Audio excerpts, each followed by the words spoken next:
Jason Lee Podcast. All right, we're back for an all new episode of the Jason Lee Podcast. Woo woo! After what I've been through on this campaign, I'm gonna allow this applause to play out. Feels so good.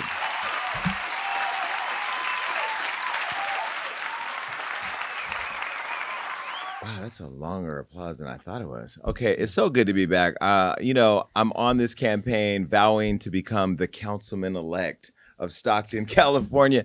And, people thought that this was a joke, but I'm just showing that you can make politics cool. I don't want to be a politician, never want to be a politician, but I also feel a sense of obligation to give back to my community. I've always had a deep affection for Stockton, California. Shout out to the dirty 209 Mudville. That's what we call it. I don't know what they call it at City Hall, but if they look across the street and see that homeless encampment out there that I put on social media the other day, then they'll know what I'm talking about. I love my hometown. I love Stockton to the point to where I have moved back, got me a house, got me an office. Rob has decorated the hell out that office. I'm going to go ahead and give him the credit right now. The office is officing. My team is literally there right now as we're here speaking, building it, putting it together.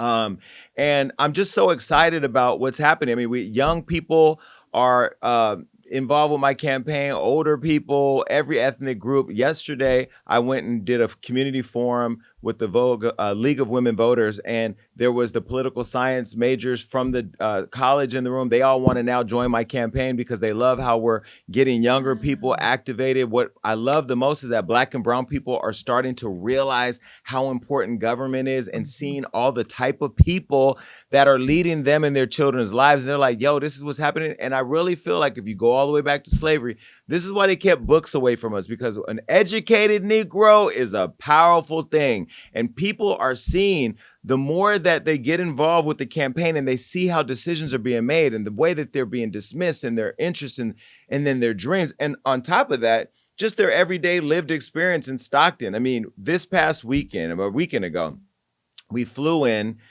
Did we talk about this on the last show? We flew into Stockton. Literally, me, Marina, Rob, Johnny, the whole team, Tiffany Haddish, Kaylin, our makeup artist, and Catherine Bruton from BMI, the senior vice president of BMI. There were about 13 of us that we rented a private jet. We flew to Stockton. We went there to have a community forum with hundreds of people to talk about my campaign. If you missed it on my social media, take a look.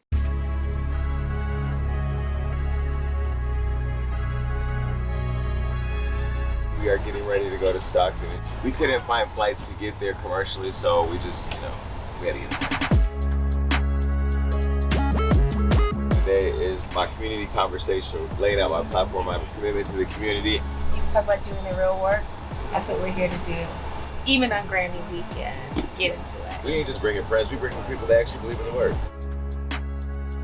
That's what life is about. It's an adventure, it's a journey. If you don't have the proper equipment for it, you're going to fail. It's going to be an even more difficult journey. Don't get me to crying. See that sign where my billboard is right there? Uh-huh. That's where I got shot. No way. Hi, you do this one.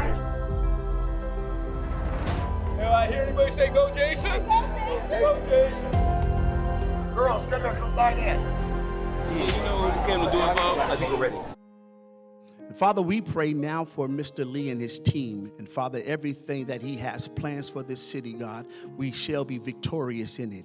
And we ask you now to open the hearts and the ear gates of your people. Amen. Good afternoon, everybody. It's me, Malcolm, everybody's favorite youth campaign manager. My common link with Jason is around kids in the Stockton area. District 6 has been continuously underserved. Talking about the inequities when we still have money that's unspent. Jason is all about holding people accountable. And that's why I chose to endorse him 110%. This reminds me of where I come from. In the 2 hours, we've been here 2.5 hours, I've seen a murder. I've seen a dude trying to steal the tires off of a car. Y'all got a lot of potholes. My head hit the roof of the car, and I got injured. And it takes sometimes somebody with a big voice that's not afraid to be like, y'all messing up, to make things change. And Jason is that person. You know, this is the second forum that I've held. Tonight I want to talk about what I plan to do, and then I want to give you space to challenge me on those plans and tell me what else I'm missing. Part of eradicating strategic oppression is understanding where the power sits, and the fact that people politic a $912 million budget and tell you they can't fix nothing. What's his name, the city manager? I'm sorry. Right. Know who your city manager, no, that's no shade. His name is Harry Black. Thank you. I am a mother who had her child jumped by 2 adults. Most of these kids don't have nothing to do. No community center, no nothing like that. A program where the youth in the city can go to and express their art. So why don't you take the lead, come up with the plan, present it to Jason or people like ourselves who's willing to invest in you. We have all these wonderful empty buildings downtown that we do not use. Get them filled up, medical facilities and something for our homeless here in Stockton. I would like to be able to come here and open up a grocery store. Loading dock over here on the corner. Oh, this be the store. If you guys join my campaign, get out there, get the votes, and get me in, it's gonna be a whole new day. Thank you for coming back to your hometown and igniting the fire that this city needs. I'm excited for the future, and I can't wait to walk through it with you. Thank you for coming out, and now you're in the hands of Mr. Jason Lee, the change you can count on.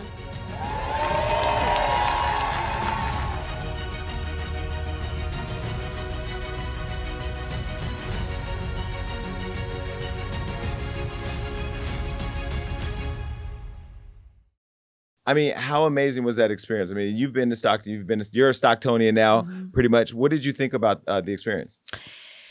To be honest, the experience to see everybody come up again, and it's like now I'm seeing the same familiar faces who just continually show up for you, and it's so amazing to see. But I'm not gonna lie, the jet was jetting for me because it was my first time on there. That's why I ordered the caviar, the lobster.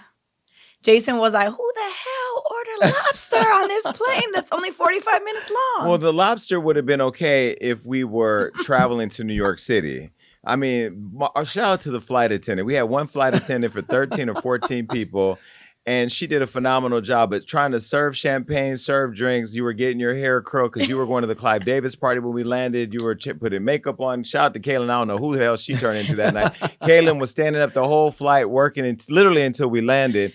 And you know, the steak and the chicken was chicken and all that. But out of that, you know, it wasn't about the jet. That was just the mode of transportation because it was Grammy week and we had a lot going on, which we're going to get into. But what was your experience? It was insane because when we landed, we literally saw everything take place that you're fighting to stop, which was we saw a woman get stabbed in the face and her husband shot and killed by the police. We saw the man trying to steal a tire off of a car while we were eating lunch. It just, the potholes in the street where Tiffany got injured in the car. It was just so much constantly happening. Within a 2-hour time span. Within a 2-hour time span. It was insane. Yeah. And we were able to visit the neighborhood that I'm going to be repping. And I'm claiming this. I'm manifesting. If you're in Stockton, California, if you're anywhere near the Central Valley, if you're anywhere in the world and you know somebody in Stockton, call them and tell them to vote because this is the change you can count on. I created that slogan because I wanted to find something to kind of encapsulate who I am. Anytime I say I'm going to do something, anytime I say I'm going to show up somewhere, I do it.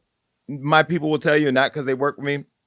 When I say I'm going to do something, when I commit to building something or envisioning something, me and Rob talked about the Hollywood Unlocked Impact Awards. We called it Blogger Brunch because we really had a smaller vision for what we wanted to do. Like over 10 years ago, the I Am Ready movement that I'm doing with my nonprofit, we started that 11 years ago, right? Everything is all about timing. And what I love about life and I love about God is that everything is happening at the divine moment and it's happening with the people that I like, the people that I chose to do this with me. Stockton, I think one thing for sure, you know, that point of seeing people showing up for me, like I've found people that have invested in me, that believe in me. And this is what I will say that is so frustrating about politics. It should be a crime to earn people's trust to only not deliver on what you say, right? I'm out telling people what I can do, what I can't do, what I intend to do, what I don't intend to do. I've said I'm going to donate my salary to the youth, starting a youth athletic commission. They're getting ready to increase the pay from $30,000 a year to $70,000 a year. Every single penny's still going to go there. And what I know for sure is that I have a pulse on people, and I don't know how the ballots. You know, that's a private experience for everybody. Everybody gets to cast their ballot. But I have faith that my city is going to do the right thing. And we keep seeing the same people showing up. And I think they're invested in wanting to see a different outcome. And I also want to say, too, there's like so many problems in my neighborhood down the street here. And I never thought like there was a guy that got hit in the intersection, all these problems. And then I'm like, wait, that's a city council's job. So I went online, I found my city council of my city, and I wrote them an email. I didn't even know like the face of the person, but like you really are even inspiring me to be like, who does run my little town? Yeah, I mean, we're all watching Joe Biden and Donald Trump, and while that is important, especially for people like us that travel the world, people like you who have family in other parts of the world, you know, the president and the vice president really on foreign policy, climate, the big things that impact our world, global affairs, critical wars, all that kind of stuff, right? Your potholes, out of control dogs, crime, you know, lack of investment in your community, no way of creating small businesses. Like those are all the things that your local people are responsible for. We have properties in LA, Miami, and Stockton, and I know the mayor of LA. I know the mayor of Stockton, who just called me a minute ago. I don't know the mayor of Miami yet, but I'm going to find out who the mayor of Miami is because I have a condo on the beach. And it's important to know who your people are, because to not be involved in the process, you're literally moving through life every day with a complaint, where there's no stop sign, too much traffic, there's gun violence, whatever. Change it. And what I hope I do, if anything, is show people that you could be cool, you could be lit, you can do all the things you do. This is an amazing day job, but you could still be involved with your community. And if you think you don't have time, there's no bags under these 46-year-old eyes yet. But I'm telling you right now, the way I'm zipping up around this state and flying here, the way you're flying to Miami every week, we're doing the work. He's flying to Miami every week to help Americans get healthy, to make sure that low-income families have access to healthcare. Those of you that have been watching me in the build of Hollywood Unlocked from the beginning of the Love and Hip Hop era, you know you've watched the growth. I'm not embarrassed of the Love and Hip Hop days, because that was just a part of my journey. And I think what I reflect the most is that where you end up is not where you start, is not where you end up. You know, I have a lot of great things about me, and I have a lot of not great things about me. And none of us live in a perfect world. Most of these politicians are out there selling you on this perfect story. I'm this, I'm this, I'm this. Well, guess what? I ain't none of that. What I am is somebody who came from where I plan to represent, and I plan to show all those people, one person at a time, what accountability looks like, but also how you can grow into becoming anything you want. And then this year, I'm so excited for our award show, the Hollywood Unlocked Impact Awards. I want to find a way for fans, super fans of ours that have been around for day one, to be able to attend, because it is an electric day. From the day we walk in and we look at the tables being set, the florals coming in, the stage design, the direction, all that. And you'll be involved this year on the production side. So like, are you excited about the award show this year? It's absolutely my favorite thing that we do every year. So it's the thing I look most forward to. And I'm really excited that we actually are like stepping into it so much sooner than we have in the past. Because I think it's only going to make it that much grander. Yeah. So I'm excited. Are you excited for, this should be your second year? It's gonna be my second year, but now since I've started to go to more events, this is no shade to the Beverly Hilton, but like when I see the other events getting put there, I can't help but always relay it back to the Impact Awards, because I'm like, dang, there's no measuring up never to us. Giving close to that. What was you went to Clive Davis's party during it's Grammy week just passed, as you know. We're gonna recap some of the Grammy moments, but you went to to Clive Davis's party. You literally landed in the jet. Didn't get your caviar, didn't get your lobster, but then you went straight to the party? Which is fine. No, I came here to print out blue cards for the next day for the actual Grammys for you. Okay. And then I went to Clive. And I remember like being so nervous because the invite's at 6:30, but I came at 9:30. I thought it was all over, but it was just starting. Right. Jason. Was that your first time ever? What?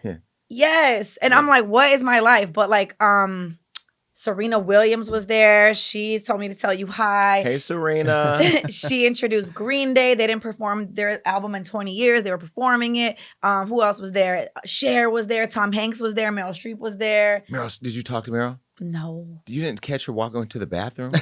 The security. So you know how on Impact? I know. Okay, I was with Cardi last time. I went down there. I went down there. They tried it. I was even trying to find Tiffany because we were just in Stockton earlier, and I couldn't get access to her because I was like, I was in the back. Listen, but let me tell you, you walked up on Nancy Pelosi. I just ran up on her because I'm a huge Nancy Pelosi fan. Nancy Pelosi, House Speaker, right? Was she former House Speaker? But she's led the Democratic Party on a national level for years. Did you watch Pelosi in the House? No, not so yet. Good. But I know you haven't seen her documenting Pelosi in the House. I haven't watched a lot of stuff. Oh my God, you watch that, you will.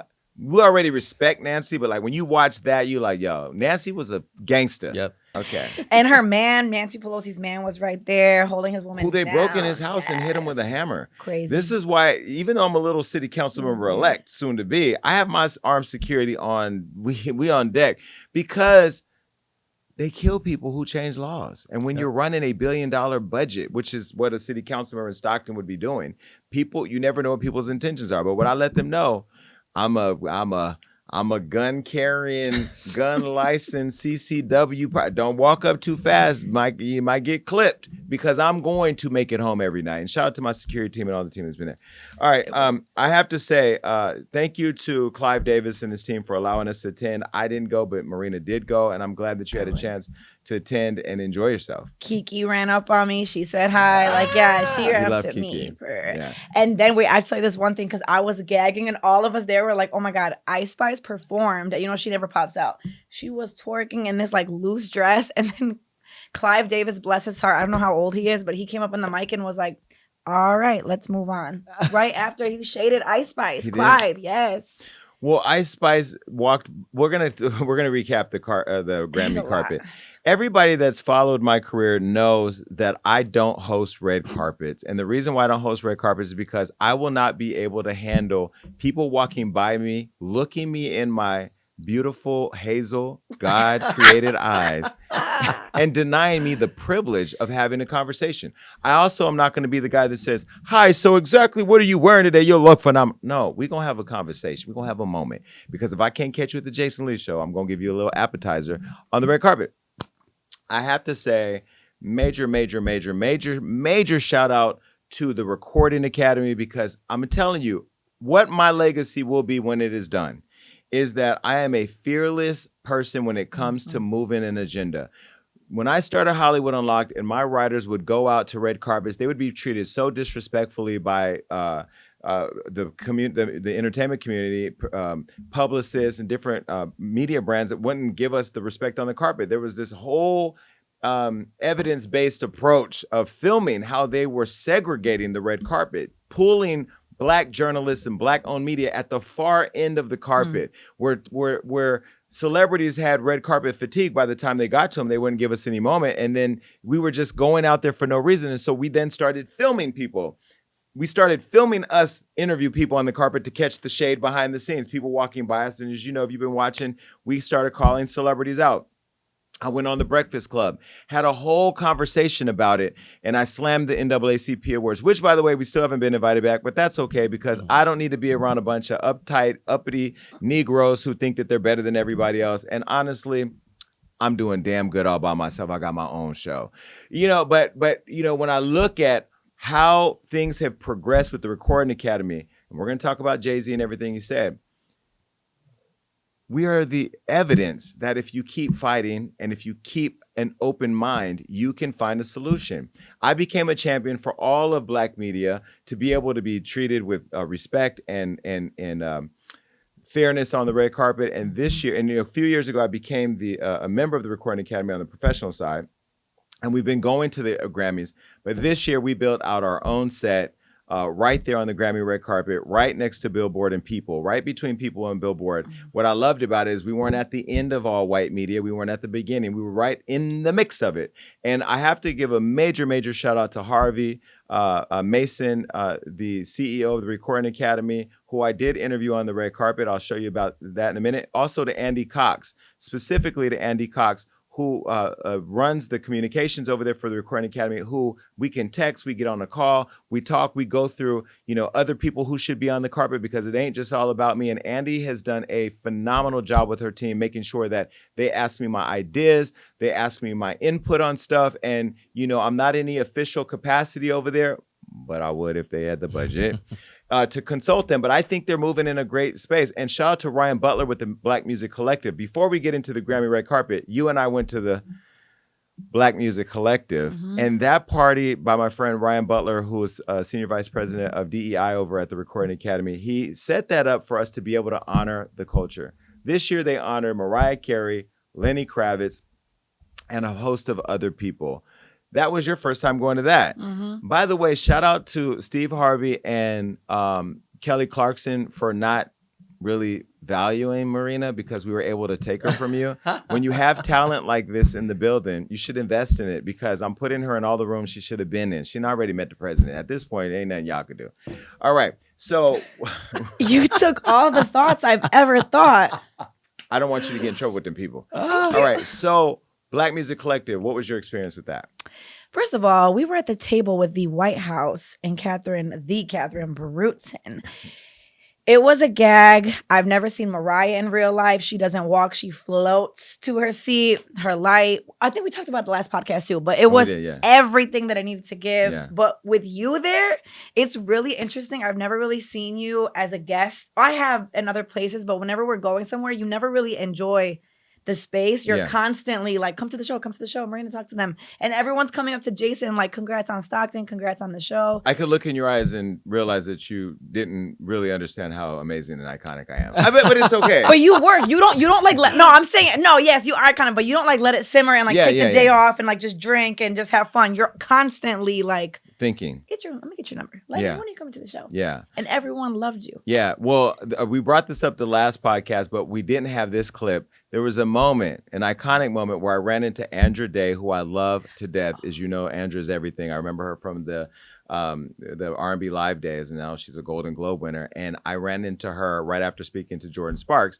who will be coming on the show soon. But as I was talking to her, Lenny Kravitz was talking to the iconic Debbie Allen, and Marina was somewhere behind us all posing, because that's what a poser does. Take a look. Let's get one right here.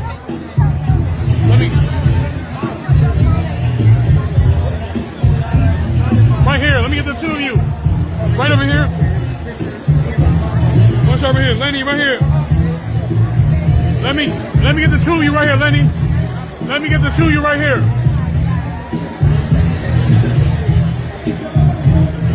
Can I get one right here? What a moment. Yeah, anyway, so that was, we talked about that the last one, but there's the video that came out since it's on my Instagram. And for more of that, you can go over there. All right, let's get to what everybody showed up for. I couldn't find my straw. It's the tea with Jason Lee.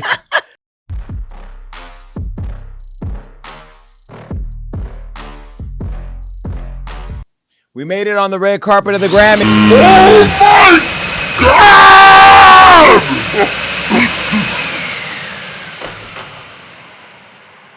The hell? Anyway, we made it on the red carpet of the Grammys, so shout out to Harvey Mason. As I said earlier, I had a conversation with him on the red carpet, and we got into, all the stuff that people have been going through in the culture with the Recording Academy, the way celebrities have slammed him, and this is what Harvey had to say. I'm on the carpet with the man who made this all possible, the head culture leader in charge at the Recording Academy, Harvey Mason. It's been a journey. It has. For us to get here, I talked to you and your amazing team about my frustrations, and you shared that you had the same frustrations that I had, and that I thought was the beginning of us building this relationship. And so for us to be able to be here on the carpet today, talking with everybody, I just want to say publicly, I really appreciate you for listening and making it possible. Well, that means a lot. Thank you very much, Jason. I'm glad Hollywood Unlocked is here and you all are representing. Hopefully you're getting some good talent. This is an exciting day, yeah? Yeah, oh no, it is. It's been great. And people seeing this, I think people walking up, their whole thing is, it's great to see inclusion on the carpet. I know you've been very intentional about it. How important is it making sure that people who look like us are in spaces like this, so that way people at home watching or on our platforms know the importance of us being here today? 1,000%. And it's a big part of what we're trying to do with the Academy. Black music is such a big part of not just music, but culture and the society at large. And making sure that we're representing accurately does take some work. It wasn't always being done properly. We didn't have the right voters. We didn't have the right people in-house, but a lot of that is changing. We still have a lot more work to go. With your help, with other people's help, we can continue to make a difference. But it is important, as you said, to make sure people are seeing people like you, people like our artists, people like our members in positions of power or positions of being able to be creative and have their voice heard so that they can also aspire to those positions. It's very key. There's only been one Grammy party I've gone to this year, and it was the Black Music Collective. I haven't gone to anything else. I've seen the evolution in the last 3 years.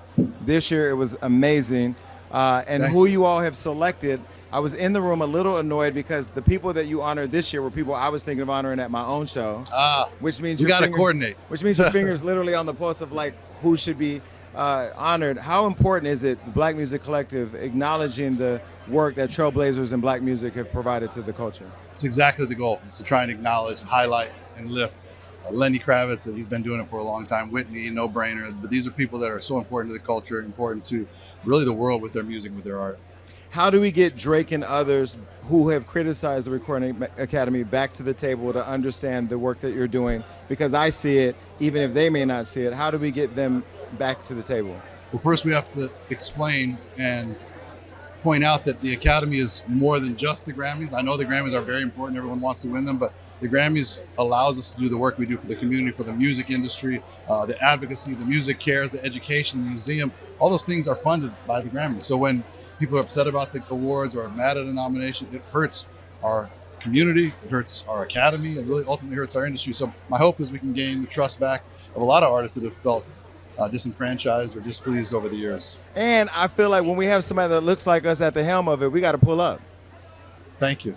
That would be great. Thank you very much. I'm doing my part. Thank you for always having an open door, making sure that how I feel and how we feel as the culture is important, because this isn't performative. I can call Harvey and say, I'm mad about this, I'm mad about that, and his whole thing is, let me pull the team together and figure it out, and we've done it. And so us being here today is a representation of your commitment. I appreciate that. Thank you for saying that. Yeah. Appreciate you. And his suit is way better than mine. No, that is not true. That is not true. It's clean. Yeah, so when you saw where we were positioned on the carpet and celebrities walking by and people noticing us, what were your thoughts? I mean, did you understand the gravity of what we've been fighting for to get there, or were you just there trying to figure out who to pull in to do interviews? Well, sorry, not to keep talking about my first, but it was also my first ever carpet. Ever. Really? Like, ever, yes. Oh, wow. And it was the Grammys. And seeing the publicists, like, yes, a lot of people came, but it really is like next level Hunger Games. Yeah. I was chasing everyone, like, please, can you talk to everyone? And the most vicious, nastiest people were the PR people. Yeah. Like, they can't even like politely decline. But watching you like work everyone in, everybody from Clark Sisters to Candi, it was Candi walking up. I don't want to say too much, but it was awesome, but like very adrenaline-y. And like we were there from I think 11:30 to what, 5:30? Yeah, it was long. But it felt like it was like this. And then like Taylor Swift, everybody, like all people, I feel like come in the last 10 minutes and rush to their seat. It was a moment. Well, at this year's Grammys, Hollywood Unlocked was on the carpet with a whole activation. Now, the moment was created by Sean, aka Super Nurse. So let's give him a round of applause real quick. So Sean did that. Sean, who's designed all of this, designed all of that. And Johnny, we can put in just a couple images right here of what the set looked like so people can see it. And as I'm talking, you're looking at it right now. This is what the design looked like. Oh, there it is right there. Oh, great. Okay, cool. That's actual photo of the actual on-site activation. Well, listen, we did this also during Black History Month, which was phenomenal. Now, I hosted the carpet for Hollywood Unlocked, and I spoke with lots of people, everyone from Coi Leray to Sukiana to Candi Burruss, Tyla, Jelly Roll, Chloe Bailey, Fireboy. The list goes on and on. Even Paris Hilton pulled up. And my favorite gospel group, the Clark Sisters. Rob, you know how much I love. Yes. I always get nervous. People think that, oh yeah, I'm accomplished in this and that, and I'm extremely humble in my work, but I was nervous. Because one, you want to make sure you look good. By the way, I looked phenomenal. Can we just take a look at my outfit really quick? I have to take a moment. This is Alexander McQueen, head to literal toe. Marina took this photo, right? Did you take this photo or Keisha? Whoever took it, it don't matter because it wasn't about who took it. It was about who was in it. Snatch. Shout out to my my shopper, Noelle, who handled me well for the carpet. Well, I was so nervous because on a carpet, you never know who's going to pull up. Anybody could have pulled up. You know, what if Nicki Minaj pulls up? Do I say, hey, Nicki, come over? I would have. You said, yeah, you I were would ready. have. I was looking for Nicki. I would have, but she wasn't there. She wasn't nominated. But either way, anybody could have pulled up. I thought she was. Was she? She was Yeah, nominated she was with nominated Ice Spice. With Ice Spice. So But she didn't could show have up, gotten though. a Grammy again, but she didn't. Again, she's never got one. That's what I said. She could have gotten a Grammy again. Oh. Or could have had an opportunity again to get one. Listen, but didn't. the Grammys is about who they like, and she just has to become more likable. She deserved a Grammy. I've already said that, but it doesn't matter what I say because y'all gonna take this as shade anyway. You're gonna have a meltdown. I don't want y'all to burn out. Okay, but either way, I want to show you some of the moments on the red carpet if you haven't seen them on social media, because they are floating around, I've seen them going viral on Facebook. I want you to take a look at it. I'm going to start with one moment we had with Candi Burruss from the Housewives of Atlanta. Now, y'all know, if you've been watching the show, me and Candi have had a moment because she felt some way about things I've said. I've felt some way about things about what she said. But I will tell you, deep down inside, I have love for Candi. I've said it many times. I love Candi Burruss. I still play Who Should I Run To When I Need Love? I got all that. Okay, I got all that. Okay? All of that. I love them. Okay? But nonetheless, I have a job to do. My day job sometimes puts me in the crosshairs because Keisha and Ariella are shady as hell. And when they put things on social media, I get attacked for it. Either way, Candi was walking by and I saw her and I couldn't resist pulling her in.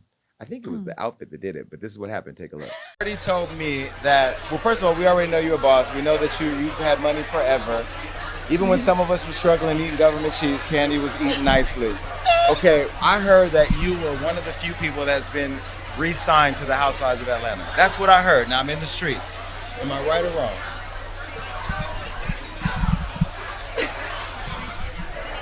Okay, you don't even have to answer because do you want to answer or can you not answer? Because you know what, I didn't really know if I was gonna give any, tell anybody how I felt about it until a later date. But I already said it before to my friend down there. I'll say it again. I decided I'm not coming back this year. Really? Why?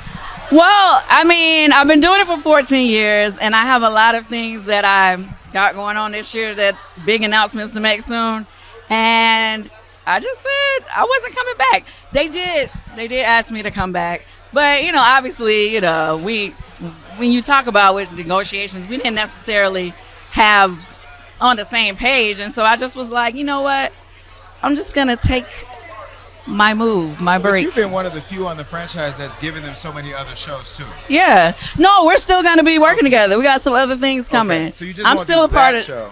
I'm still part of the Bravo family. Okay. I still love them. They love me. But I decided that it was time. So basically that means next season she's going to get a bigger bag and she'll come back. All right, let me... No, it's not even that because, they've always given me a big bag. It's not even just that, but like literally, it was only like one thing that we didn't necessarily agree upon. You know what I mean? But at the same time, a friend of mine had asked me one day, they were like, okay, well, why do you keep doing it? And I was like, you're doing something for 14 years. You kind of just do it because you've been doing it for 14 years. But not only that, you've also successfully used reality TV as a platform. I think you, more than a lot of people, understand that it's a marketing tool. Yeah, right? No, for sure. Music, products, all that. For sure. I think what happened was when they kind of gave us like the little break to while they were trying to make their decision, they let me get too much time on my hands. So then I got back in the studio more. I've been writing more. I got some other projects and stuff that's going to be coming. I can't wait to announce the other stuff that I got going on. So it's like, I'm not a person that's just going to sit around. So they gave me too much time to basically you just text some DeVito's unavailable and now you're unavailable. Okay. I mean, I don't even try. It wasn't even negative. I love them. Okay. You know what I mean? And it was, it was a cool conversation. It wasn't, negative. Oh, we know when you throw shade, it is not shady. Candi, she's teaching me how to read in a nice way. Ciao. Okay, look, I ain't gonna lie. Well, there was the intro and outro to that we cut out of there, but we had a moment. But I have to say, Candi, thank you so much for pulling up. That was class and grace. And I will tell you, she got mad at me because I said her storyline was boring. That's where it fell out. But guess what? It was boring. That doesn't mean she's boring. It just means that you did everything you need to do for that show. I don't think you needed to be on that show anymore. And I'm glad that she's still with the Bravo family because she has a whole other life and business to show. And I think as a boss, somebody who's learned how to figure out reality TV, Candi's going to become, remember I said this, she's going to become even bigger than she was on that show because she's going to be doing things that move her trajectory in the direction it was going. She knows how to brand. She knows she's writing new music. She talked about she's doing things. So like Candi's never not going to be a boss. She's going to figure it out. She's figured out digital media. We also talked about her making these videos of different things like Roland Ray where she like reenacts certain moments. So like she's super talented. Candi has always been a star ever since she was just kicking it. It was never no shade. I just thought her storyline on The Housewives was boring. Now, I heard the one little thing that she didn't get, or the one little thing from what I heard, and again, this is what the streets saying, I could be wrong, because I was wrong about her returning, was that they were going to make her a friend to the show and not give her a peach. Oh, no. So that would be wrong, too, because Candi's held the peach since she's been there, so that wouldn't make any sense. So I think that's the kind of thing that forces her out to, have her own thing. She's had other spinoffs with Bravo. She's still, as she said, a part of the Bravo family. So Candi, congratulations on leaving the show. You deserve to leave the show. The show deserves for you to go. And the show needs to bring Nene Leakes back, or it's going to be on life support, or move Phaedra from married to medicine and make her married to somebody over there as a housewife. Because other than that, the new girls they're signing up, I'm hearing, are boring and lame. And I'm not tuning in to watch it. Now that Candi's gone for sure, there's no resonance for me unless Marlo is punching Kim Zolciak in the divorced eye. That's really it at this point. What did you think about the Candi moment on the carpet? I saw like the whole her walking through the carpet, and she was just gonna plow through, but for her to be, she was like, oh, and I thought that was so big of her and so cute to see you guys reunite. She was a great sport, and I feel like she should come to the show now. Yeah, she definitely has an invitation. It was a moment where she was considering not coming. But she came, and she didn't have to. But that's why when I saw it pop up on my, because I wasn't there, but I saw it pop up on my Instagram, and my jaw literally hit the floor, because I was like, I know the history, like we've talked about her here, but like graciously, and I know previously she walked past and was like, oh no, Hollywood, I'm like, no. So to see her like come to you and you guys have a conversation and you guys can kind of rekindle a relationship, I thought that was amazing. Yeah. So I love it. I love Candi. And here's the deal. I also turned around and pointed right at Keisha and said, she's the one that's posting all the bad photos of you. Didn't I? Keisha took the bullet. I said she's the one that does all, because people think that I'm the one posting all day. You're in the social chat for Hollywood Unlocked. I chime in here and there if there's any questions, but I'm not the one posting. Yeah. And this is why I think in the next couple months, I'm going to bring on a CEO of Hollywood Unlocked to fully run the company so I can back up a little bit and really focus on all the other, because we have large things in front of us. Like this award show, this year probably going to be televised. It's going to be one of the biggest parts of the company. Yeah. Healthcare Unlocked is a huge initiative. And then, of course, once I get elected, I'll be, starting my political career. But anyway, it wasn't just Candi. So shout out to Candi. You're always welcome here. And we're going to get the picturing better. I'm going to text you. All right. Now, it wasn't just Candi that we caught up with. We also saw friend to the show, friend of the Jason Lee show, Chloe, who also was honored at our last year's award show. And what I wanted to talk to her about was all the heat she got from defending her sister's pregnancy. As you know, in a couple weeks, DDG's episode will be airing on the Jason Lee show, where he gets extremely into detail about the pregnancy, delivering the baby, and everything related to their relationship. But, I wanted to know what she thought about all the heat she got for defending her sister, Hallie. And this is what she said. Okay, everything is tucked in on Chloe, but I have to tell you, everybody knows how I feel about her. Look at you. You like it? Every time I see you, you just womaning up. I mean, yes, you always look great. Thank you. Smell great. Thank and you. You always sound great. How are you doing, Auntie? I am fantastic. I'm on cloud 9. I'm absolutely in love. Okay, when you got attacked online for defending your sister before the pregnancy was real, I came and had your back because I told you I would not let people disrespect you. Love it. Let's talk about it. Let's talk about it. When that happened, I was actually dying behind my phone laughing with everything because I knew something nobody else did. And I was like, I will ride for my sister. And I think that's what sisters do best. We keep each other's secrets. That's what I love about both of you. I will always be a closed little diary. I saw Hallie the other night and I said, first of all, I have a problem because you were pregnant at my award show and didn't let me know. She said, I didn't even know. But I just have to say, I love how you guys ride for each other. Who are you looking forward to seeing tonight, and who are you looking to see win? Hallie, I'm looking forward to seeing her win for Angel. I actually got to witness Tyla and Victoria Monet winning. They already won before the show started. I love them both, especially Victoria. She's always just been such an incredible human being, and she wrote Do It with Sis and I, our first hit. So I am just so proud of all the flowers she's receiving. It's just a lot of incredible Black women shutting it down. Listen, and I said this to DDG, who was on my show yesterday, that's coming out soon, about you and your sister, real artist. I've said this to you in a Babyface, and real artist, and thank you for letting us honor you and give you your flowers last year at our award show. That was so kind. It really meant a lot to me. It really, really did. Well, your speech meant a lot to me and my viewers, so I hope you guys can make it back this year, June 21st. I'll make sure. Period. Yes. Love you. And if anybody's trying to holler at this, you got to go through me, because at this point, I got to protect you. Jesus, the body is bodying. Thank you. Love you, Chloe. Love you too. Yes. She's a genuine person. I love Chloe. She's not a friend of mine. We don't have each other's numbers. We don't text. She's class grade. She's talented. And her speech at the award show was so good that we all felt it. And so to be able to share that moment with her is good. And I loved all the comments, and people were saying, that's what you're supposed to do. You're supposed to defend your sister. She's supposed to ride for her sister. Yeah. She didn't need to sell her out for clout, but I thought it was great. What did you think being right there?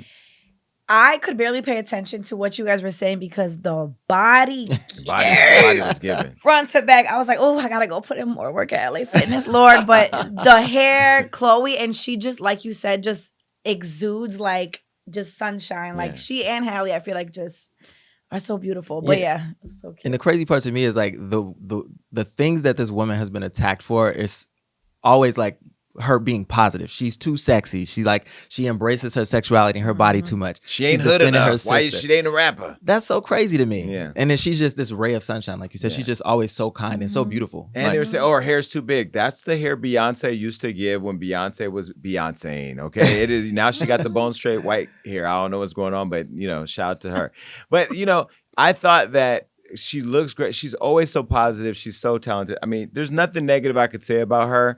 And I will say, on the red carpet, one thing that you all don't see behind the scenes is that it's moving so fast that when you're interviewing somebody, there's literally somebody walking up to be interviewed or waiting. She came back, waited. She didn't just walk by us.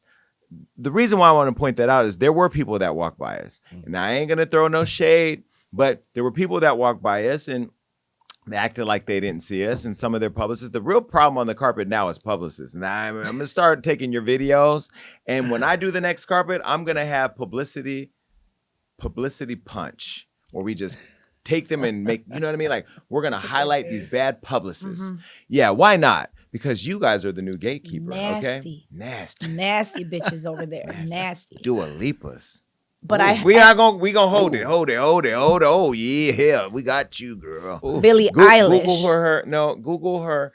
Billie Eilish, we love. It's her publicist. The PR, But Google her.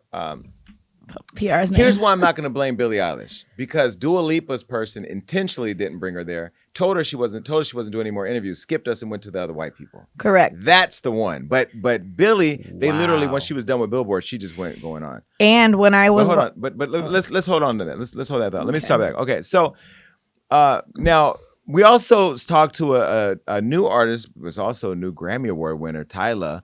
Now Tyla, my whole team loves Tyla, but I think I love her more now that I've actually been able to meet her, because it was her accent and her seduction. She was trying to snatch the gay out of me, but it didn't happen.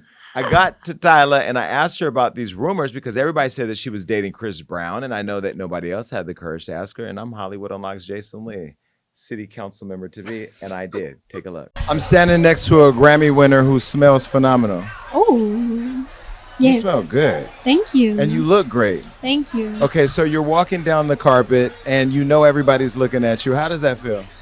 Oh, are they looking? I didn't even notice. Okay, everybody's loving you, Tyla. Hollywood Unlocked loves you. My staff, as soon as they saw you, they were like, we have to get Tyla, we have to give Tyla.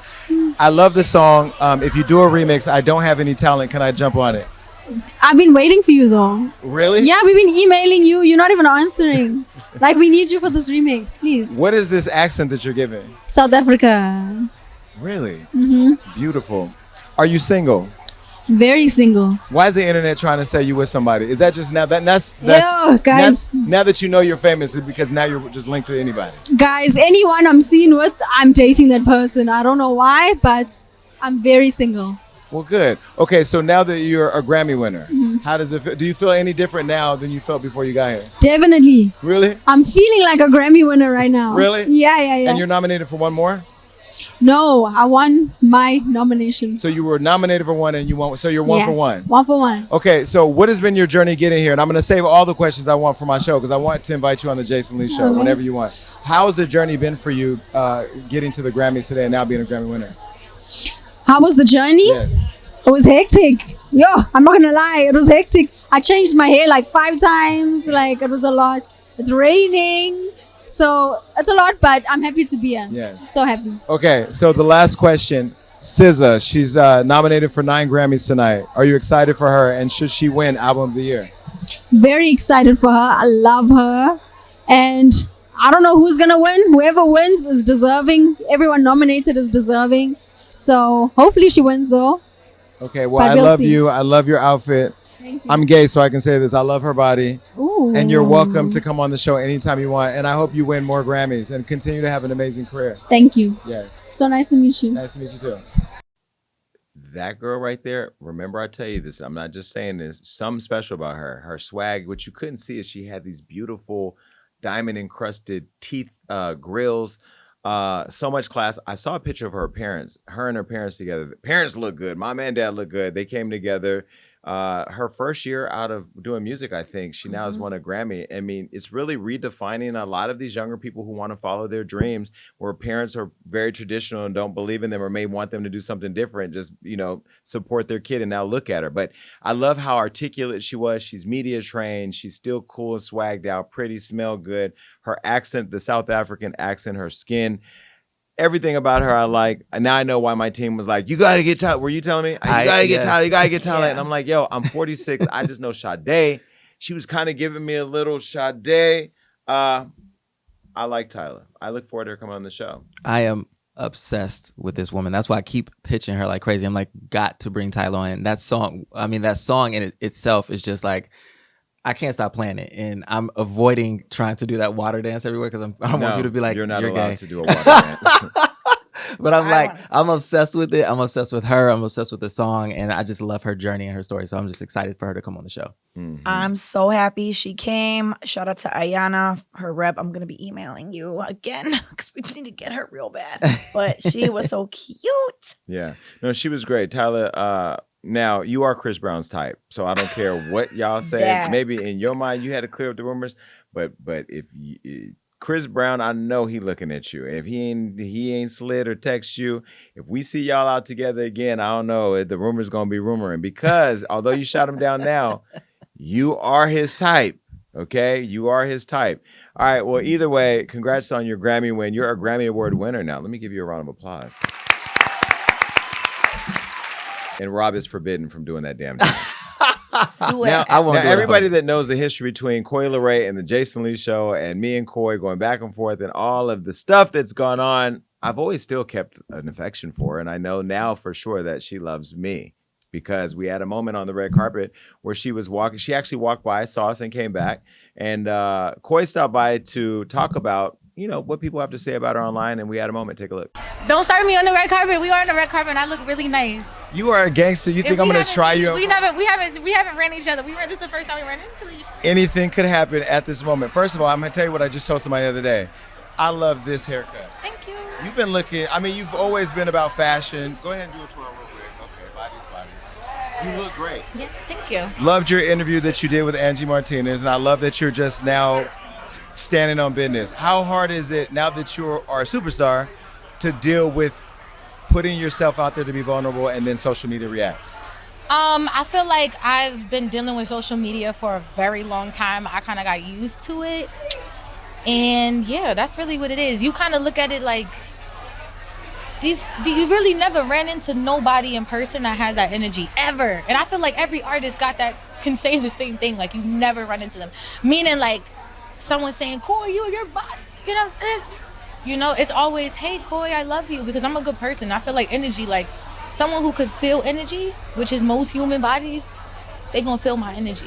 Okay, Coi called me one day and checked me for saying something, so I want to fix it. What I said when I said you rep for women with the smaller bodies, I meant that as a compliment because I feel like you get shamed a lot for being swagged out, but when you look at some of the most iconic supermodels that don't look like us, that have the same frames, they were iconic as that. You're iconic in your own right. So that's what I was trying to say. She called me, read me for Phil, baby. When I tell you she did not hold back, she didn't even let me get a word in. But I respected the honesty. But I just want to say I love how you represent for all women. And I want to say that to your face. I feel like me and you get to really watch each other grow. I feel like, and it feels good to witness that, for real. You are You look good. We really love each other. Cute as hell. Like, you got good skin. Like, I don't know how many people get to, well, you got your show and stuff, but I don't know how many people get to see this close. Her too, with these little freckles freckling. Listen, we really do like each other. For all y'all that think we don't, but I want to say I'm proud of you. I'm proud of you. I like that you have grown your own feet and standing on business, and you're welcome to come on the Jason Lee Show if you ever want to.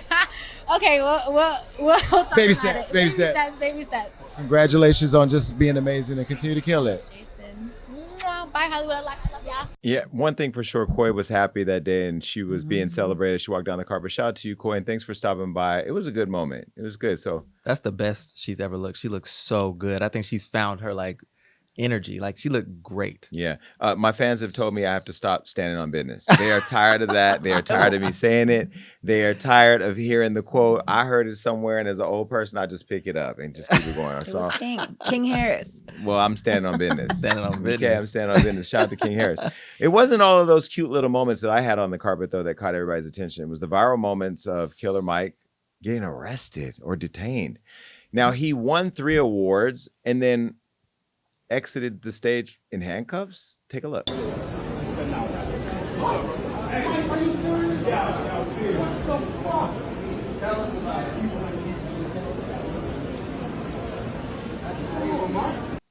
Now, a lot of people were really upset about this because it was the wrong place, wrong time. It was something that my understanding from everything that I've seen online is that there was a conflict between him and somebody, or some kind of allegedly altercation that happened where he was detained. He wasn't even arrested, but the way that they walked him down the aisle at the crypto center, handcuffed for the world to see in the viral video, robbed him of his moment. I know he got, the police got slammed online. They got slammed on The View. They got slammed everywhere because this was a moment where this man swept the Grammys and the rap categories and other categories important to the culture in a space where we know Black people feel a certain way, and he wasn't protected. And for him to be detained, and for now the headline about that moment to be encapsulated by this craziness that we see online is ridiculous. I think that, part of what I'm running with City Council is to talk about how we better police in our communities, how we build better bridges, how we can communicate effectively. And I think there's ways of handling situations that don't have to become a moment that we can't erase from our minds, this being one of them. They could have simply pulled him to the side. Could we have a conversation? He's not going to fight the police. You could have pulled him aside and then talked to him and then walked him to a safe space to have a conversation, do your fact find, then let him go.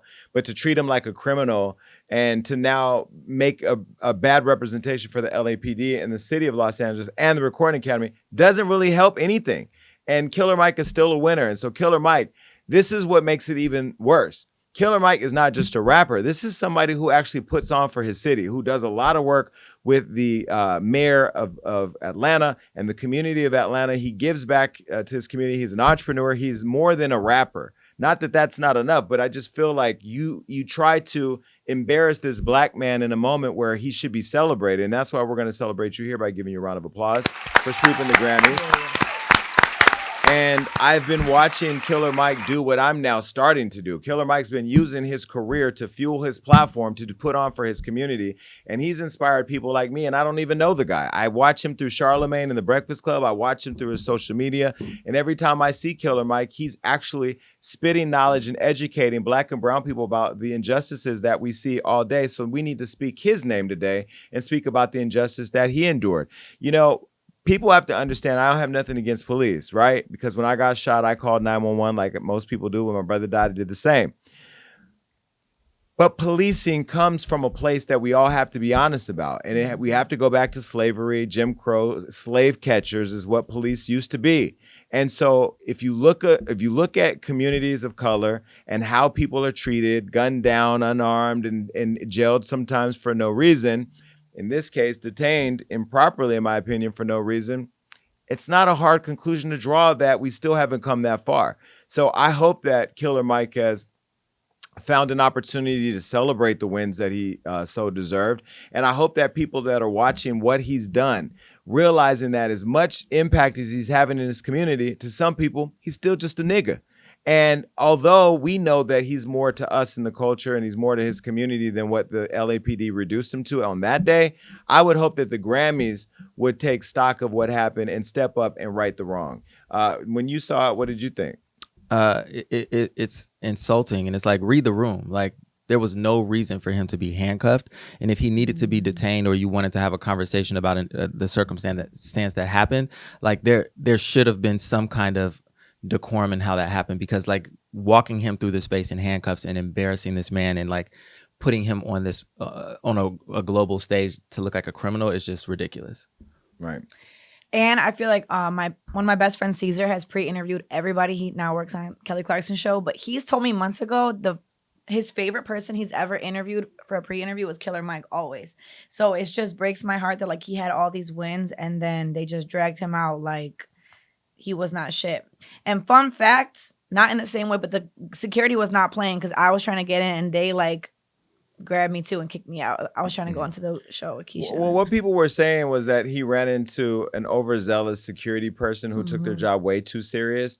Now, I will say the security treated me very well. In fact, most of the security, when I got up to the front of the door, didn't even check my credentials. They're like, Jason Lee's here, you know, because I've hired some of them or I've seen them at clubs or I've interacted with them. And I keep forgetting that I'm Jason Lee, bitch. I'm out here. People know me. Okay. People know me. And, security treated me well. But you also have to remember, like, no shade, this is one of the biggest nights in entertainment. This is the Oscars of music. And when you have Taylor Swift's and when you have, Meryl Streep's and Beyonce's and all the biggest artists from around the entire world coming into a building, you have to think about security. Terrorists do exist.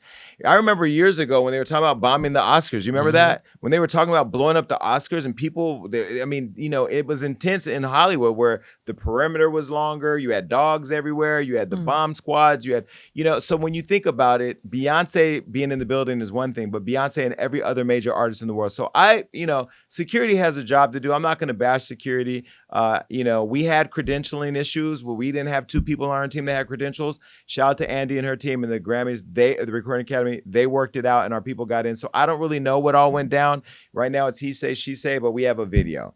And when you have a video like watching George Floyd die, regardless of how he ended up on the ground, we know that what we saw is what we saw. And what we saw here was wrong. And now, despite facing a misdemeanor battery charge following a citizen's arrest, Killer Mike remains positive after his Grammy sweep. And he even ended up selling 100 brooms, which quickly sold out. Let me see the broom. Okay. Oh, because he swept the ground. Negro's just gonna come up with anything to make some money. So if he sold 100 rooms at $100, that's $10,000. Is that my mathing? 100 times 100. It's a good coin. 100 times 100. It's 10,000. Oh my God, we all went to school. All right. Well, either way, another rapper who went viral at the Grammys was Jay-Z, who called them out for constantly snubbing his legendary wife, Beyoncé. During his acceptance speech for the Dr. Dre Global Impact Award, Hov slammed the Recording Academy for giving B 32 Grammys, the most of any musical artist, but neglecting to honor her with the coveted Album of the Year award. Now, I think Beyonce has been snubbed twice for this category. Once was by the white boy that none of us remember, and the other one was by Adele, who said, "Oh my God, you're my queen, should have got it." But either way, Beyonce stood there firm in her bone straight hair and her cowboy hat, looking very Houston-ish in that Louis Vuitton two-piece. And Jay-Z got up there and did not hold back. And baby, I didn't know how it started, but I know how it ended. Take a listen. We want y'all to get it right. We love y'all. We love y'all. We love y'all. We want y'all to get it right. At least get it close to right. And obviously it's subjective. Y'all don't got to clap at everything. Obviously it's subjective because, it's music and it's opinion-based. But, some things, I don't want to embarrass this young lady, but she has more Grammys than everyone and never won Album of the Year. So even by your own metrics, that doesn't work. Think about that. The most Grammys, never won Album of the Year. That doesn't work. Some of you gonna go home tonight and feel like you've been robbed. Some of you made it, Rob. Some of you don't belong in the category. Oh, no, that was it. No, when I get nervous, I tell the truth. But outside of that, we got to keep showing up. Jay-Z, I take my cowboy hat off to you. I thought it was great that you stood up for your wife. You know, I love how the hints of shade. She has more Grammys than everybody in this room.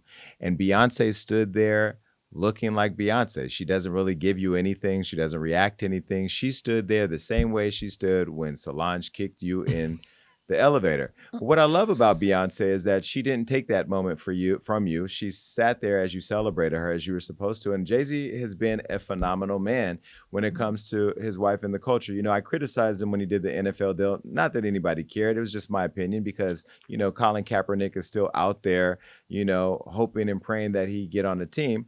But he also hasn't pulled up to any Black-owned media outlets to have conversations about that. So, you know, shade towards him for that. And so when Jay-Z did the deal, and he built that bridge, I didn't really understand it, and I felt some type of way. But in his speech, he said something. We got to keep showing up. We can criticize from the inside, but you got to be on the inside to see change happen. He used their stage and being honored to call them out for not being fair. But at the same time, earlier that day, as you saw in the clip I posted, I interviewed Harvey Mason, the CEO, about how do we get Drake and other artists back into the fold? Like, how do we get them back in? And, you know, he was saying that they have to understand that when you slam the Grammys, it hurts a lot of their other programs because the Recording Academy is much bigger than just that award show. But I also want to take this moment to say to Jay-Z, Beyonce, and every other Black artist out there that don't come to the Hollywood Unlocked Impact Awards or don't even show up to BET Awards that's still owned by a white woman but targets Black people, you all have to start pouring more into Black-owned spaces so that way our platforms matter the most. You know, we've done a great job of making every brand that we don't own hot. We've done a great job of making every social media platform we don't own hot. We've made it so competitive to go to these white-owned award shows that we forgot that Black-owned, Black invested, Black collaborative thinking, and all of the things that, you know, we should have the right to do as Black people and being competitive as entrepreneurs. We have it right there. So this year when we send out our invitations, maybe we honor Jay-Z this year. Culture. And see if he shows up. Icon. I mean, we can give him any award, right? Maybe we'll do that because sometimes we got to put our money where our mouth is. In this case, it's not all about the Grammys. It's about you pouring into making that Black-owned award show the hottest thing in the world, right? Because it doesn't make me any more rich, or maybe it will, but it's not about the money. It's about the impact. Now, Beyonce's father, Matthew Knowles, who had a baby on his wife, Tina Knowles, who got kicked out the house and who got fired by Beyonce, had something to say about it. Of course he had an opinion because nobody's talking about him unless he's talking about her. Listen. But she's won 32 and really, as you say, 36 awards. So it's not that she's been overlooked. So why do you think that this one category is where they're disrespecting her? People don't know the process. Your record label can only appoint one person in a category. So that means her record label, I'm gonna call you out, Columbia Records. Her record label has never really put her in that category for consideration. But she's been nominated, and I guess that's the problem, Matthew, is that people feel like they nominate her for Album of the Year, but then they give it to someone who, in the eyes of a lot of fans, had an inferior album. Why do you think that the label, which has made a fortune off Beyonce, why would they choose Adele over your daughter? Well, there's a lot of reasons. I mean, there's a financial reason. Maybe Adele sold more records worldwide. I don't know these answers, but these are some of the thought processes that they go through. Maybe you say, you know, Beyonce has her success. Here's an opportunity to push Adele, so let's push her. So this isn't so much the Grammys as it is the label, according to you. It's a combination of all, but it starts with the label. Again, guys, I've been 14 years in those rooms supporting the label. I know exactly how this works. We spend it's a 3-day process. We spend a whole day listening to a minute of a song and saying, that's pop. And then pop will listen and they say, oh, that's R&B. That's a big deal, the genre of the music. And again, there comes a point in the music industry is the whiting of America. Matthew, nobody cares what you have to say. You've been kicked out of the inner circle for so long. You are the ice cream truck driver that pulls into our neighborhood at 6 a.m. playing that nasty siren of a song that nobody wants to hear. Tina Knowles has had another marriage and divorce. We don't care what you have to say. When a woman gets married, her husband replaces her daddy. And she ain't got them daddy issues, even though she had a song on her Lemonade album called Daddy Something. We ain't even remember that. Stay in the box you put yourself in. Some would call it a coffin if it was reflecting your career, because you're dead to us. None of us care about you. The beehive ain't hiving around you, nigga. We don't like you. You are the man that cheated on the mother of mother. How dare you? This is her renaissance, and yet you bring your old ass up in here with that ugly mole. We are tired of looking at your face. We don't even want to look at you. You trying to steal another moment from your daughter is why she fired you. Now, Beyonce's somewhere watching this clip, eating a Pringle and laughing hysterically because she knows I'm saying all the things that she's probably texted you, but you probably ain't even got her number. I don't even think Solange likes you anymore. Just go away. And this is what happened when senior citizens get social media and access to phones. I like senior citizens. I do. Please vote for me. However, relax. You don't need to be doing all that. You only wanted to stay relevant because you're not even getting invited to a grand opening of Big Value, the local grocery store in your community. Jay-Z said everything that needed to be said. And he also talked about inclusion and making sure we keep showing up. You blaming a record label for one of the greatest artists of our generation not getting an award in a flawed system that we know has politics in it. Even the people running it know that. Shame on you. Your daughter is bigger than every label out there. She don't need no label. Beyonce could put out a mixtape tomorrow talking about her wig set and sell it out. Now, I don't know about Ivy Park, but when it comes to music, she could do it.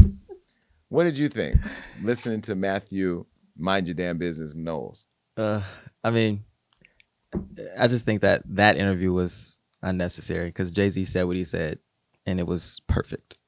Nothing else needed to be said on the subject. I think what you said is perfect and nothing else. That read was reading. Was that a read?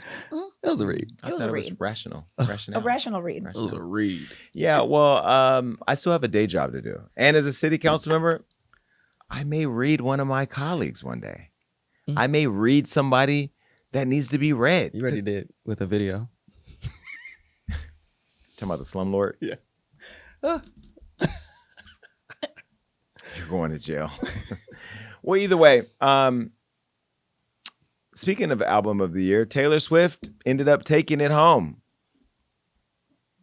Even though SZA probably should have gotten it because she earned it. See, Taylor Swift is going to always win because she is America. You know? I mean, but I do like Taylor. I will say this. I'm not a Swiftie. I don't listen to her music. I don't get it.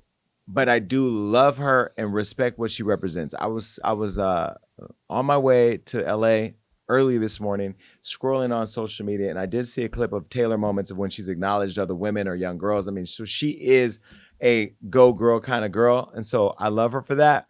But her win was overshadowed after she snubbed Celine Dion, because Celine Dion, who just recently talked about fighting a rare neurological illness, okay, called stiff person syndrome, popped up as a surprise and everybody went crazy, and Taylor presented her with an award. And I'm going to show you a muted version of the video while I talk over it. So this is her going to get the award from an icon. She didn't even look at her, and she went on and did her thing. So, you know, after the incident, Taylor was called out for not acknowledging a legend. Nonetheless, another human being who has been battling a debilitating illness and managed to show up. Now, Taylor's PR team quickly went into crisis mode, and they ended up in a photo. Do we have the photo? This is what it looks like. Taylor Swift and them together. Celine Dion's looking like, girl. Well, either way, congratulations to Taylor. Let's move on. Bye, Grammys. All right. Now, Taylor Swift wants to be a Latino. I mean, sorry. He wants to be a Latino. Tyrese, he wishes that he was Latino. Just days before the Black History Month popped off, Tyrese took to social media and told his fans that he wishes that he was born a Latino. Why, man? Why? Because I know you support us and I know you look at everything we do and I know you're going to call me about this, but you want to be a Latino? Take a look at his post. Tyrese said, sometimes I wish I was born Latino. I mean, the Latin community is grounded in family, loyal entrepreneurs, businessmen, and women literally represent the dream, the grind, the hustle, doing whatever it takes to stick together against all odds. If us as Black culture was more grounded in these integral, magical nuances of us, we would be dominant. I've learned a lot from the Jewish community, sticking together, eating dinner every Friday together. I've learned a lot about the Muslim community throughout all my travels in the Middle East. They have a father structure where they honor their fathers. The Middle East, the thinking and the mentality is that they would much rather have a son over a daughter because they know that there is nothing like the leadership of a father and a man being the head of the household. I have no idea how we lost our way. We can't get anything done and accomplished as a fragmented culture, insecure, threatened by each other right now, competitive towards our own race, killing ourselves every single day frivolously. The majority of us is Black men and the millions are locked up in prison. Of course, we are beyond powerful, influential, and successful. But imagine if we all linked up like other communities have linked, poured and built up on each other instead of moving like fragmented and dysfunctional. We have what it takes to take over the world. We are nothing trying to do it alone. Please chime in. Would love to know your thoughts on this. Before I give mine, what are your thoughts on it? I am so disappointed in this stupid narrative. Black people, especially Black Americans, are the most disenfranchised culture that has not been recognized for the destruction of our culture, that has not received any kind of reparation for the destruction of our culture. We've tried to build thriving communities. Look what happened in Tulsa, Oklahoma. Look what happened in New York when we had successful, wealthy Black communities. Look what happened in the Southern California when we had thriving Black communities. They take those communities away. Don't forget Brooklyn gentrification. They gentrify it. They take our neighborhoods. They destroy it. They burn it down, and then don't recognize it, and then don't want to give it, educate people on the history of what happened. And then this is what happens when you aren't educated on the history and culture of what happened to Black people. And then you get upset, Kamala Harris, when we get mad at you for saying that America's not racist. This is where you lost a lot of the culture, right? And then we've been trying to rebuild this bridge for you for the last couple of years that somehow is still not being built. I think the lack of acknowledgement of what we've been through as a people and the fact that you talk about us being fragmented and fractured. Hell, they stole us from our families and put us on ships and dropped us off all over the world and enslaved us where most people don't even know their history. So the Muslim community that you speak of, they have a very rich history that they teach and pass down generation to generation. The same with the Jewish community, same with the Latino community, and how they are literally bonded in trying to live better lives, right? So yes, to your point, I get it. You wish that we were more like that, but I don't think you need to wish to be them to get like that. I think we need to find people that don't gaslight these type of reactions from our culture in feeling attacked by you and find a better bridge to build so that way we can get to that place. I think that's part of why I'm running for city council. We need more people that want to bling less and want to get in the game of actually rebuilding the communities that we talk about. When you have a community like Stockton where you have a smoke shop per every 2,500 residents, a liquor store on every corner in these communities. Well, what do you think is going to happen? It's going to be a continuum of what we know today. I've never said I want to be any other race. I've been to Muslim countries. I don't have the deep, rich experience that you have of being with all the rich and fabulous in the Middle East, but I've had the privilege of being in the Middle East and I've gone to different countries and I do see what you're saying in terms of community and how they have built that. But we have to get there. And it's only when we figure out forums to bring us all together. Now, Tyrese is one of the people who has pulled up to the Hollywood Unlocked Impact Awards. He came wearing jeans and a cloak and a Hennessy cup. But, you wouldn't show up to the Oscars like that, Tyrese. You wouldn't show up to the white folks' Grammys like that, but you showed up to ours. So we have to do better. When we show up, how we show up is important. This year, there will be what do we call it? Attire officers who will be outside looking for those of you pulling up in jeans with cups of Henny. You will not be permitted in. There is something to be said, though, about our culture. We do need to do a better job of unifying. And what I love about, again, going back to my run for city council, that I'm not just talking to police and community activists. I'm talking to the gang members. I'm talking to the community. I'm talking to mothers and churches, because it's going to take everybody to really get to the cancer of the issues. But that's where you have to invest in these communities. You have to have economic development. You have to have, things that give people things to live for. And we have to stop being afraid to share our resources. I could say at Hollywood Unlocked, part of what we've tried to do is invite a lot of you people who look like us from other media outlets into the fold. But y'all don't return the love to us. So if we really want to speak about it, it does make me want to say, guess what? Hollywood Unlocked Impact Awards, y'all can pull up and cover my carpet, but you can't come inside. How would you feel? You'd feel like, damn, he's creating his own world. Well, I have created my own world, but I've invited you in it, and y'all have not invited us in all the time. The Jason Lee Show, a self-owned, self-created, Black-owned talk show that's doing numbers, should be featured on every platform that's owned by people that look like me. But you guys don't show me love like that. I will say Neighborhood Talk, Baller Alert do. And a lot of our colleagues who, like me or like the show do here and there, but there should be more consistency, because I've consistently showed up for everybody else. But what I know for sure is that people see me doing the work. So you don't have to show me the love. Shout out to Spiritual Word, they have too. Either way, the internet didn't like what Tyrese had to say. And this is what people said under our comments on Hollywood Unlocked. One person said, as a Black single mom who just relocated to Mexico, he 100% ain't lying about the Latin culture. America will not taint my kids in the name of Blackness. And then someone else said he always did give self-hate. There's lots more comments here. You can scroll down. Now, Tyrese responded to the backlash, and this is what he had to say. It's the sombrero for me. No, you know what? Y'all can read it. Well, listen, Tyrese, you're a master troll. I'm wondering if Charlamagne gave you Donkey of the Day, because y'all don't like each other. But either way, I understand what he was trying to say. And again, he's like Kanye West. Kanye has a lot of really important things to say, but the delivery, it just don't land. All right, bye.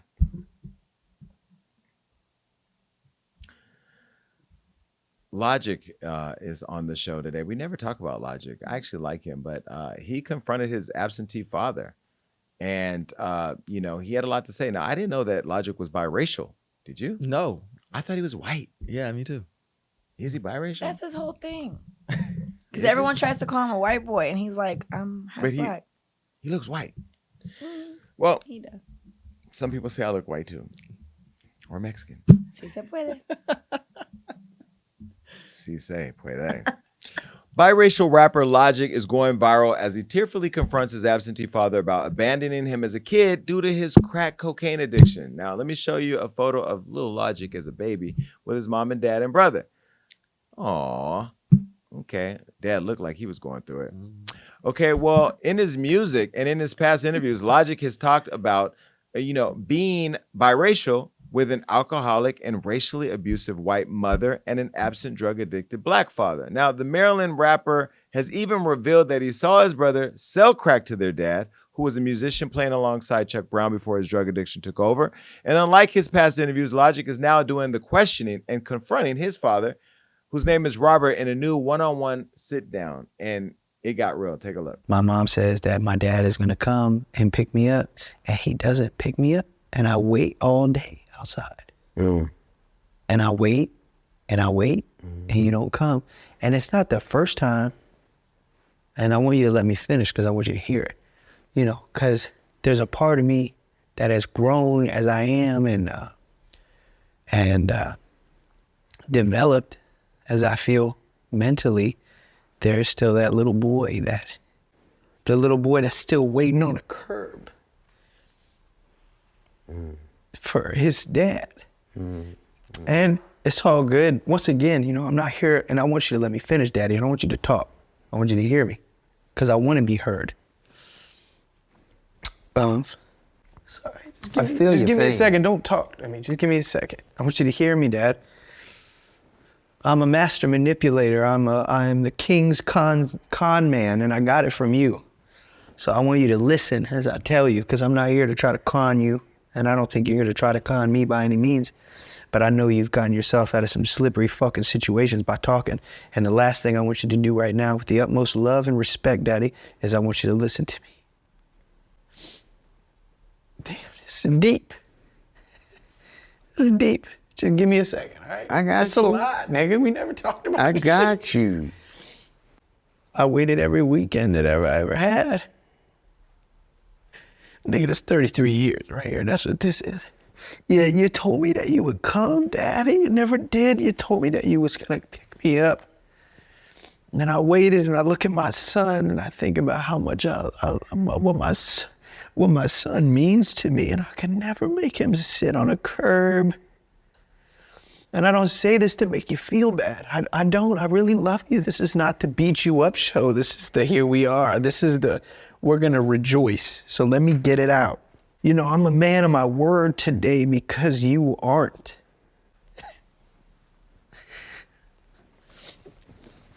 I remember the sidewalk that I would sit on every time you said you would come see me, and you never came to see me. And I remember my mom telling me not to bother. And I did. I bothered every time because I loved you. And I love you. And I just wanted you to know that it really hurt. But I just want to ask, what is it like to have used? Sorry, this ain't even me crying. This is me as a child who never got the opportunity to cry. Mm-hmm. What is it like as a man who used a substance? And what was it like using a substance that would allow you to make that little boy wait forever?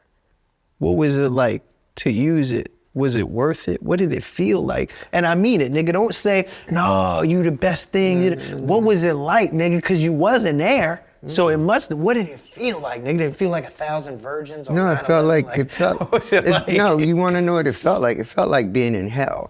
It felt like having something control me. Yeah. Okay? So that's what it was. As I said, the drugs, you know, like Rick James said, man. Cocaine's a hell of a drug. Cocaine's a hell of a drug. You know, I mean, for real. That's real. That's you know. He was in front of me. You know, yeah. He said that shit. Yeah, I was young, self-centered, stupid as fuck, you know, but if I knew then what I know now, my life would probably be different. For sure, yeah. You know. Can I just thank you for letting me get that out? Can I just thank you for letting me hear you get that out? Thank you, Daddy. I think that was a powerful moment, and I'm glad that they were able to have it. You guys have read my book, God Must Have Forgotten About Me, and you've watched my shows over the years and my interviews. I went through my own struggle with my mother's crack addiction and her drugs that, you know, I had my own revelations. But I will say, thank God that he did not give me those issues where I needed that type of closure. I will say that one thing I'm proud about that God has given me is the strength to move the fuck on. Me and my father, when we did not have a moment like that on camera. We had a moment where we had an explosive exchange, and I decided to walk out of his life. And if you've been following my career, you know that my father died, and we didn't have a reconcile moment like that where I got to tell him everything I want, you know, because I've just accepted that life is lifing, and what you experience, it is happening. You can't change it to happen. You can't take it back. You can't live in why it was. It is what it is. It was what it was. It's going to be what it's going to be. Just even these days, I have friends, oh, you're not doing enough for me. I'm not on earth to do everything you want me to. That is just not my expectation. I don't wake up every day and look at my expectation calendar and see you on it. So I'm glad that he was able to have that moment because he needed it. And I think that moment, because it has been shared, and I know how the internet, I know how this works, it's going to help people who are struggling to get through those feelings. But let me tell you something about closure. Figure out how to find your closure without anybody else. And then anything you get with somebody else is just a cherry on top. If I would have had a closure moment with my dad before he died, I don't think it would have been emotional. And I can tell you right now, my hand to God, or the city council seat that I'll be sitting in soon, you will not see me anywhere crying about me and my dad and what we did or didn't go through, what we did and didn't have, him leaving me on the side. That's just for me.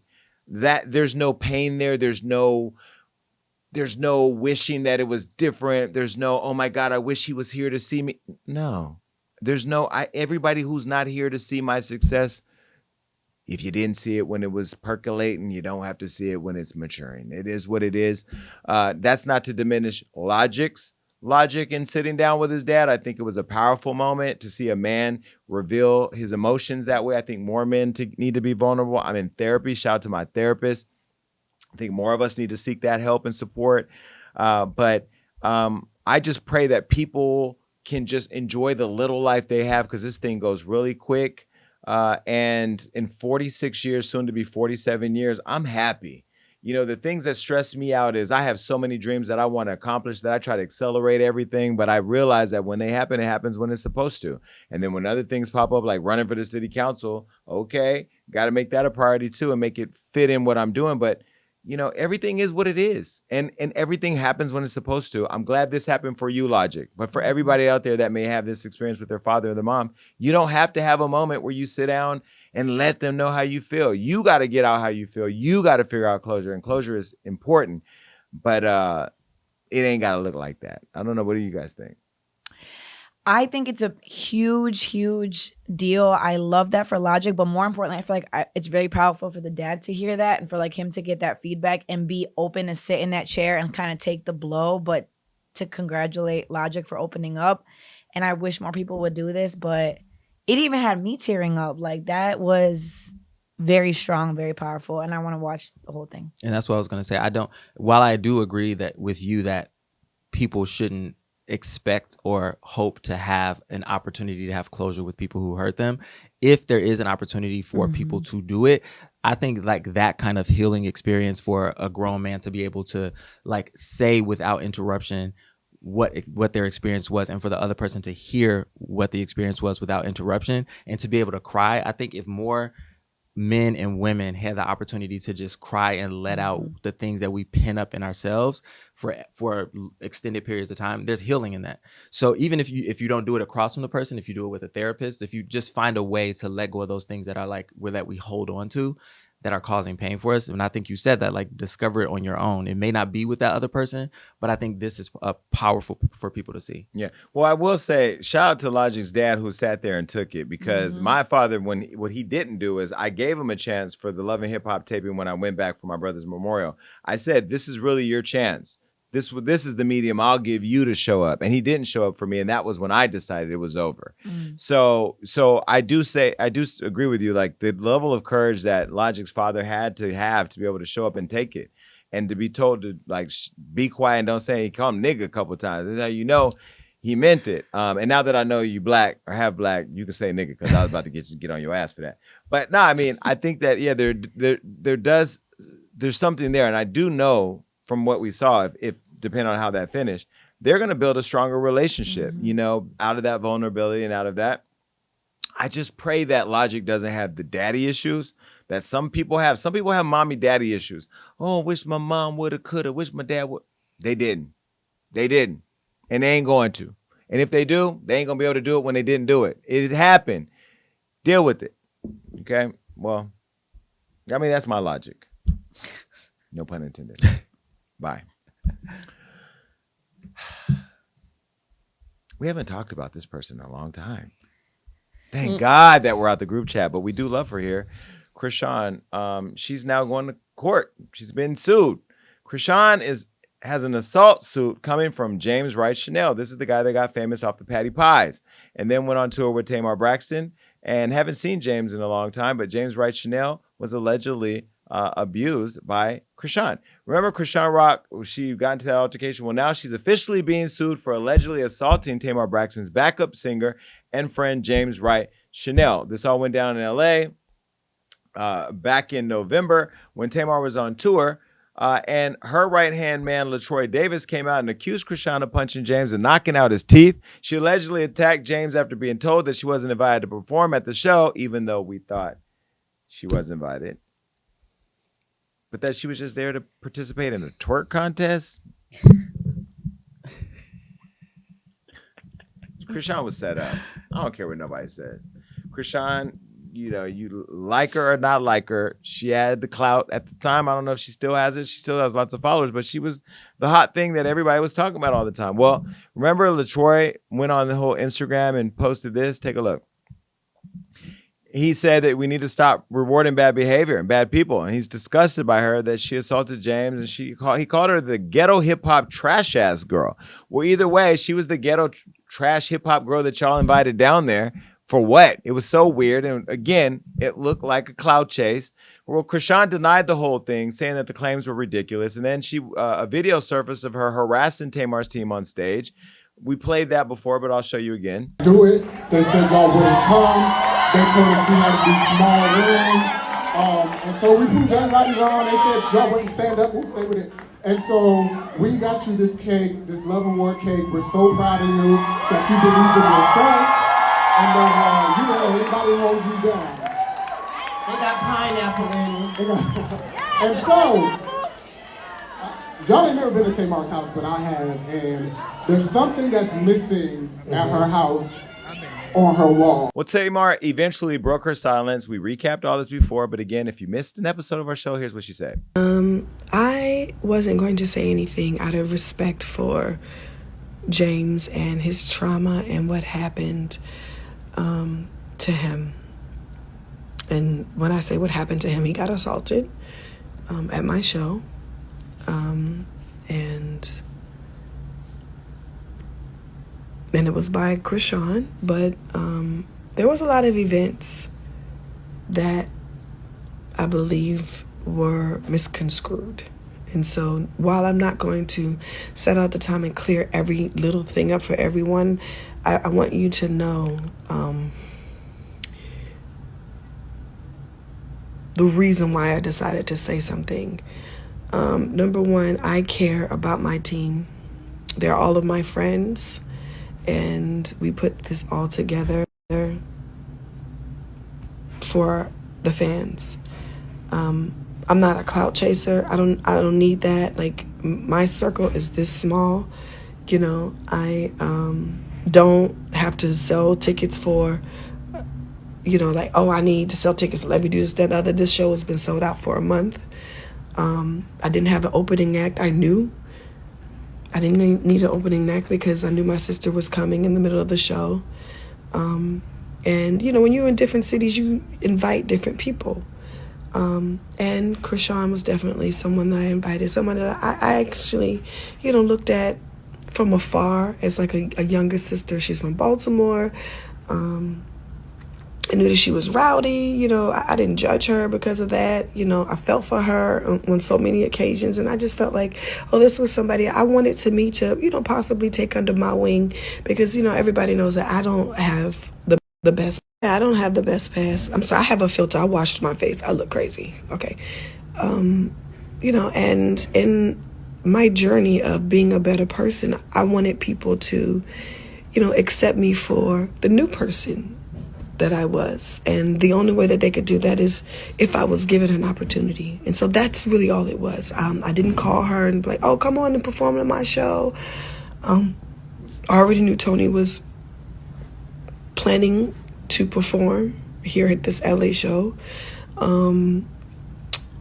She had sent me her number a while ago on a DM, and I reached out to her. Like I said before, like we all have, Chrisean is like a little sister to all of us, watching her and then watch her make mistakes. We want to help. And this is what this Love and War tour has been about. I have called several girls that I didn't know Drew Sidora. I didn't know Tiffany Evans. I didn't know any of them. Well, James even went live from the dentist's office, and although we couldn't see him, maybe his teeth were missing. This is what happened when he went live to tell us about his visit to the dentist. Assumptions and how people feel and what people think they know. I am academic. It have to be fixed, and that's what's happening right now.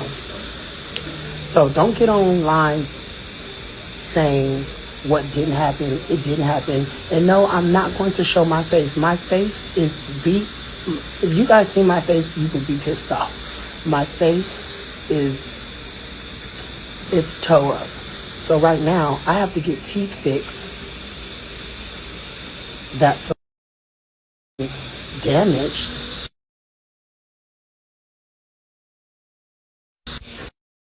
Nothing. So, I'm not gonna show my face, but I will show that I'm at the dentist right now, getting my teeth fixed. Okay, so enough with everybody's lying and all that. Enough with that stuff. And I know I was told don't get on live, but I just hate when people have assumptions and they say what they want to say. So, yeah, here we are on live. And like I said, I'm getting my teeth fixed. I was attacked for no reason. The anger over. Well, since November and the incident that went down for all of us to watch, we've all had opinions. It's now going straight to the courthouse because James Wright Chanel is suing Chrisean Rock over the alleged assault. Now, James is saying that Chrisean struck him several times using a hand with large champion-style rings, which caused multiple face lacerations and 2 broken teeth. Now, she was on the show, and we've seen what he's talking about. She had the rings that spelled something out. One of the rings was missing because we believe that Blueface had it, but he's in jail, so we're gonna let him dodge this bullet, no pun intended. Now, he also alleges that she called him a homophobic slur in the aftermath of the incident. Now, James is suing Chrisean for the assault and battery and emotional distress, and he's seeking compensation for his medical bills and other damages.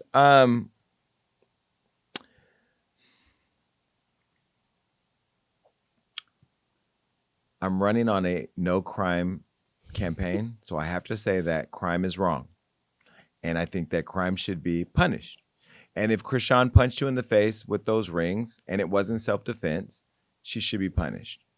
However, I will say that whoever invited her down there to be a part of this clout circus and who put her in the middle of all of that, who served her and her team drinks to get her in her Chrisean mode so she can go viral.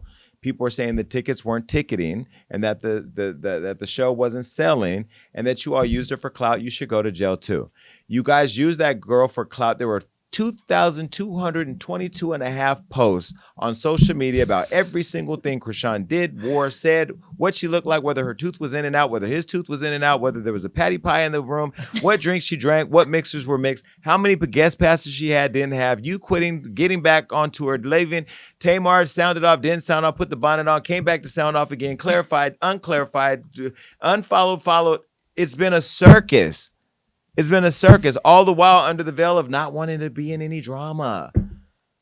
You invited Chrisean Rock there. What did you think was going to follow? It's the Zeus Network production everywhere she goes, even when they're not there. So I don't understand the capacity in which you all think, but you got what you asked for. Now you want to go to court and get money? It better be small claims court at best. You don't deserve more than that. A tooth ain't worth more than $5,000, and neither are any of the outfits because I've seen you guys. I mean, nobody's wearing a $5,000 outfit over there. Now, me, put my Alexander McQueen outfit back up.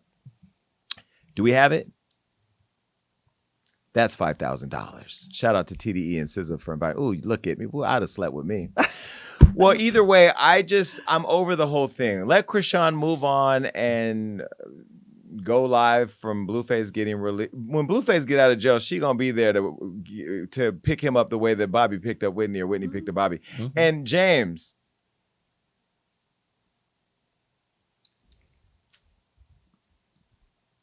I don't know. It's a lot. I don't want to make fun of anybody that got assaulted because assault is wrong, but Chrisean was there by herself too. Her friends weren't even in the room for what she said. Allegedly, she was in there by herself when this all went down. And if she felt like somebody was walking up on her and getting aggressive, maybe she did what she had to do. What do y'all think? Listen, like you said, if it was an unjustified attack, then she should, of course, be held responsible. But also, like you said, what did they think this experience was going to be to invite this girl there for a twerk contest and get her liquored up? Like, come on. I feel bad because I feel like when it rains, it pours for real in Krishan's world. Like first, they were dragging her for the face tattoo. They were dragging her for calling. Well, she should be drugged for Well, that. yeah. They were dragging her for going on live, calling Palestine, Pakistan, that whole thing. Yeah. But again, she doesn't know. She doesn't know. But she was saying more stuff about that whole conflict.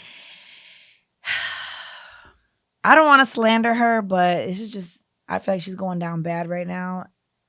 Just turn off the live. Just turn it off a little bit. Turn off the live. Do you think she'll be like in jail? I'm not going to speculate. I'm not going to speculate on if she'll be sharing a cell with Blueface. I mean, this could be her way of trying to get closer to Blueface because we all know he's serving time. Right. You know, hopefully he gets kicked out of jail. On the upcoming episode with DDG, I actually asked DDG to go visit Blueface with me. You're going to have to wait and watch what happens. And side note, I ordered all the Blueface merch. Where's my shit? We're going to cancel Whoever's sending that out is slow as hell. We're going to charge it back. Y'all have like 3 days to send me my free Blueface merch. You bought one of everything. It was like 30 things. You don't need to tell my business. Okay, I'm sorry. Well, either way, Krishan, we hope that you see your way through this. James Wright Chanel, can you eat a pie now? I mean, with the missing teeth and all? All right, well, that's it. Bye, Krishan. Bye, boy. This one's gonna be over. Club Shay Shay done got hella messy, y'all. Okay, Monique called everybody out. We couldn't even put a name in the title because she done called everybody out. Club Shay Shay, as you all know, interviewed Cat Williams and burnt the internet down with over 50 million views. And I'm going to give you a round of applause. Thank you, Shannon Sharp, for showing that you straight niggas are messy too. Because Shannon Sharp, you are the messiest queen on the internet right now. And you know what? You may have been running plays on the yard, but you are running the plays that Miss Wendy Williams created from a long time ago and that I picked up the torch to run, but you are running and blazing it down. And what I hope you know is that all these views that you're enjoying and all this money and these clicks, you're going down a path of no return. You are going to be the new messy queen on the internet. And I don't care what anybody say. They can say, don't you emasculate that black man like that. I ain't calling you gay, but I ain't calling you none of that. What I'm saying is you doing the work the sissies do and you're doing it well. And we love you for that. Because what you're normalizing now is just real conversations with real people. And so I honor you, Shannon, as one of us. And I'm not saying one of us. I'm saying one of us who actually put power into the microphone and ask real questions. Now, after witnessing Cat Williams burn the internet down on the Shannon Sharp Club Shay Shay podcast, Monique has followed in his steps and added fuel to the flames. And this flame is so hot it looked like Flame Monroe, okay? In addition to calling out her fellow comics like Kat did, Monique also spoke about being shelved in Hollywood and the mistreatment of Taraji P. Henson during Oprah's The Color Purple filming. Now, what I will say is this. Regardless of what you feel about Miss Oprah, by the way, Oprah and all of Ozempic pulled up to the Grammys. Oprah, Kelly Clarkson, her former boss, she was half of herself, for real. She was like, everybody is sucking that Ozempic stick like me, and that's why we all look great, and I'm not mad. So shout out to Ozempic, whoever created it, whoever funded it, whoever gave it to all y'all fat asses, y'all look good. Oprah, 70 years old out there. I know that new body. Now, that outfit you pulled up in, like the Tina Turner with that side pony, no, because you're still 70. Not age shaming, love the seniors. I'm just saying. Well, Monique went on Club Shay Shay and she read everybody for filth. And Club Shay Shay sat there and acted like he didn't know what was happening. You knew what was happening with your messy ass. Listen what Monique had to say about being shelved and Taraji P. Henson. So what they said was, we're going to beat Monique really good. We're going to sit her down. And I made it public. Financially, my family took a hit, Shannon. And when I tell you we took a hit, right, we took a hit. So when you see our sister go through that, you see her go through, and We act like our eyes didn't see what it saw when we watched that promotion happen with The Color Purple. Right. We wanted to act like we didn't see how Oprah Winfrey treated Taraji. In my humble opinion, when you saw her walk up, you saw that there was tension. You saw that there was something happening. Right. And then when you see Taraji write her a love letter, it's like, listen, we got to stand tall and stand strong on what we know. We know you were mistreated. We know it wasn't right. We know it was unfair. And then you turn around and say, oh, but Lady O handled it. I have a problem with that. I have a problem with that because that allows Lady O to keep on doing what she's doing. And we're in a position of, I don't want to say nothing because we saw how Monique got whooped. Now, again, that's just my humble opinion. But I don't know I don't know how else to frame that. It's like, listen, you better fix that because you saw what they did to her. You saw how they treated her. Okay. Before I get into my opinion, what do you think? It's hard because we did see Monique disappear, and don't nobody want that to happen. And Taraji did seem very, very, very, very, very distraught at the onset of this conversation. So, I mean, where there's smoke, there might be some fire. Well, what does she expect to get from Oprah? Oprah Winfrey is 70 years old. She's a billionaire. She doesn't care, Monique. She doesn't. You need to call logic and figure out how to get closure. You got it from Lee Daniels, and you guys had a moment, thanks to our friend T.S. Madison. But that moment is gone. Tyler Perry called you. You secretly recorded his conversation and put some of that out. What else do you think they owe you? You've gone on every show and told your story. Your story's been told. So now what? Pick up the pieces. You and your man pull them drawers up and get to work. You had a special at Netflix.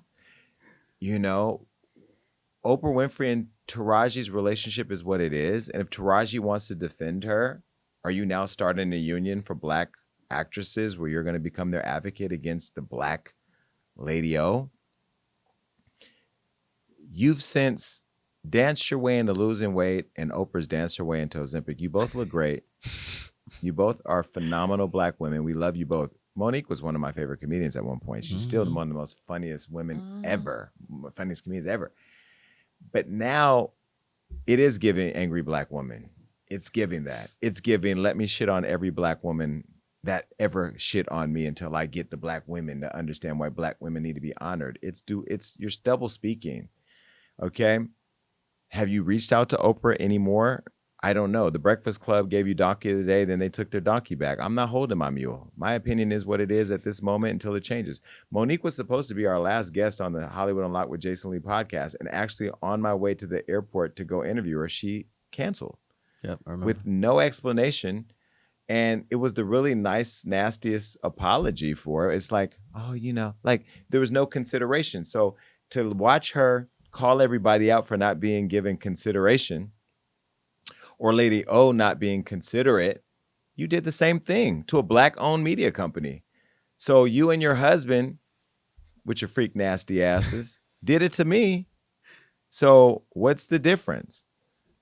I think what you're doing is criminal because you're being very manipulative and nobody feels sorry for you, not over here. So I know that Charlemagne walked his apology, his donkey of the day back because, you know, he's been in therapy longer than me, and he believes that by some way apologizing for your feelings was the important thing to do. You called him Leonard, you walked him through the apology.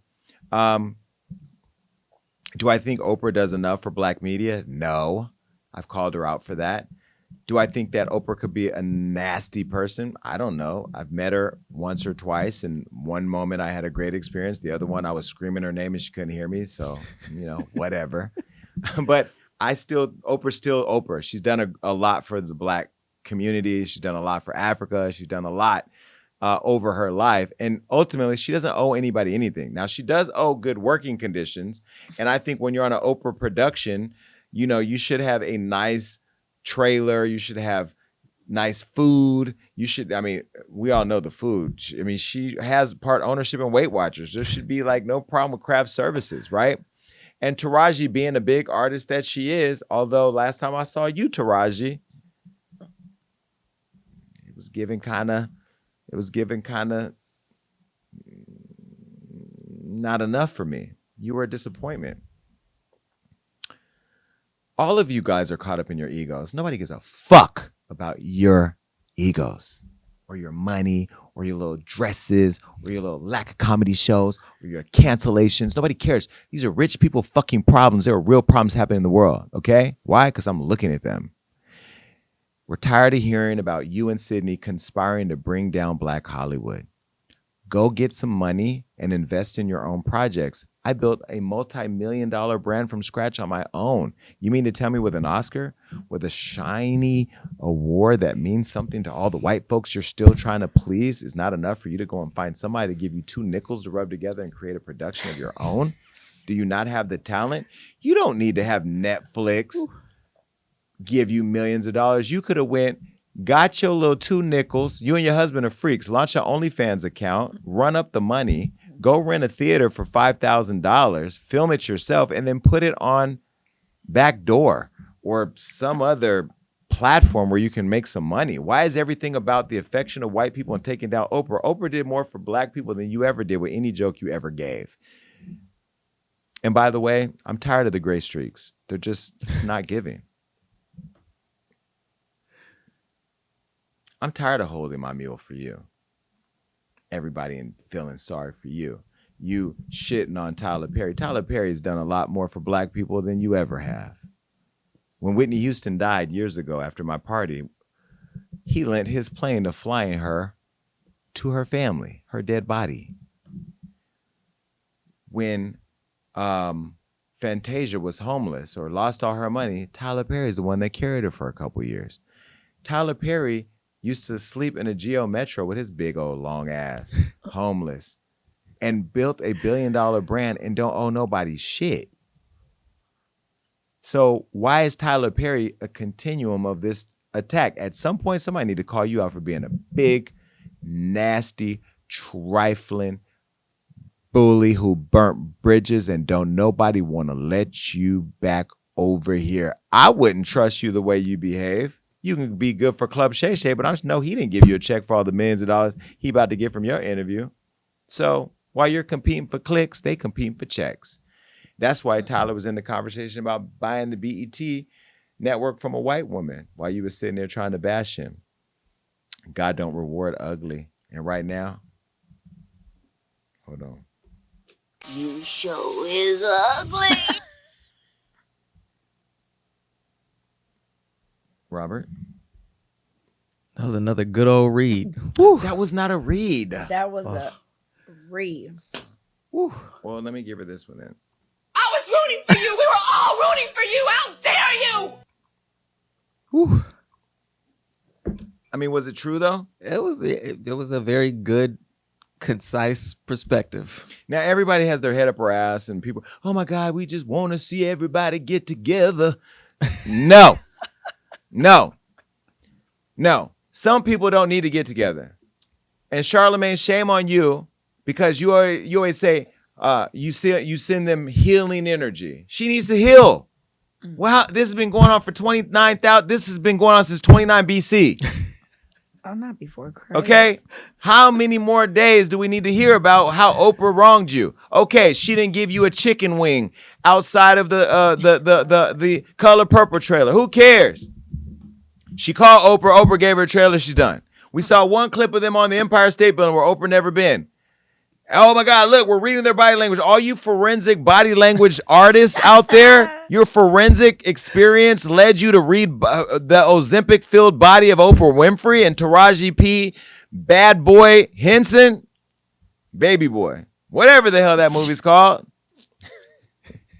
I just don't know how much longer I can take it.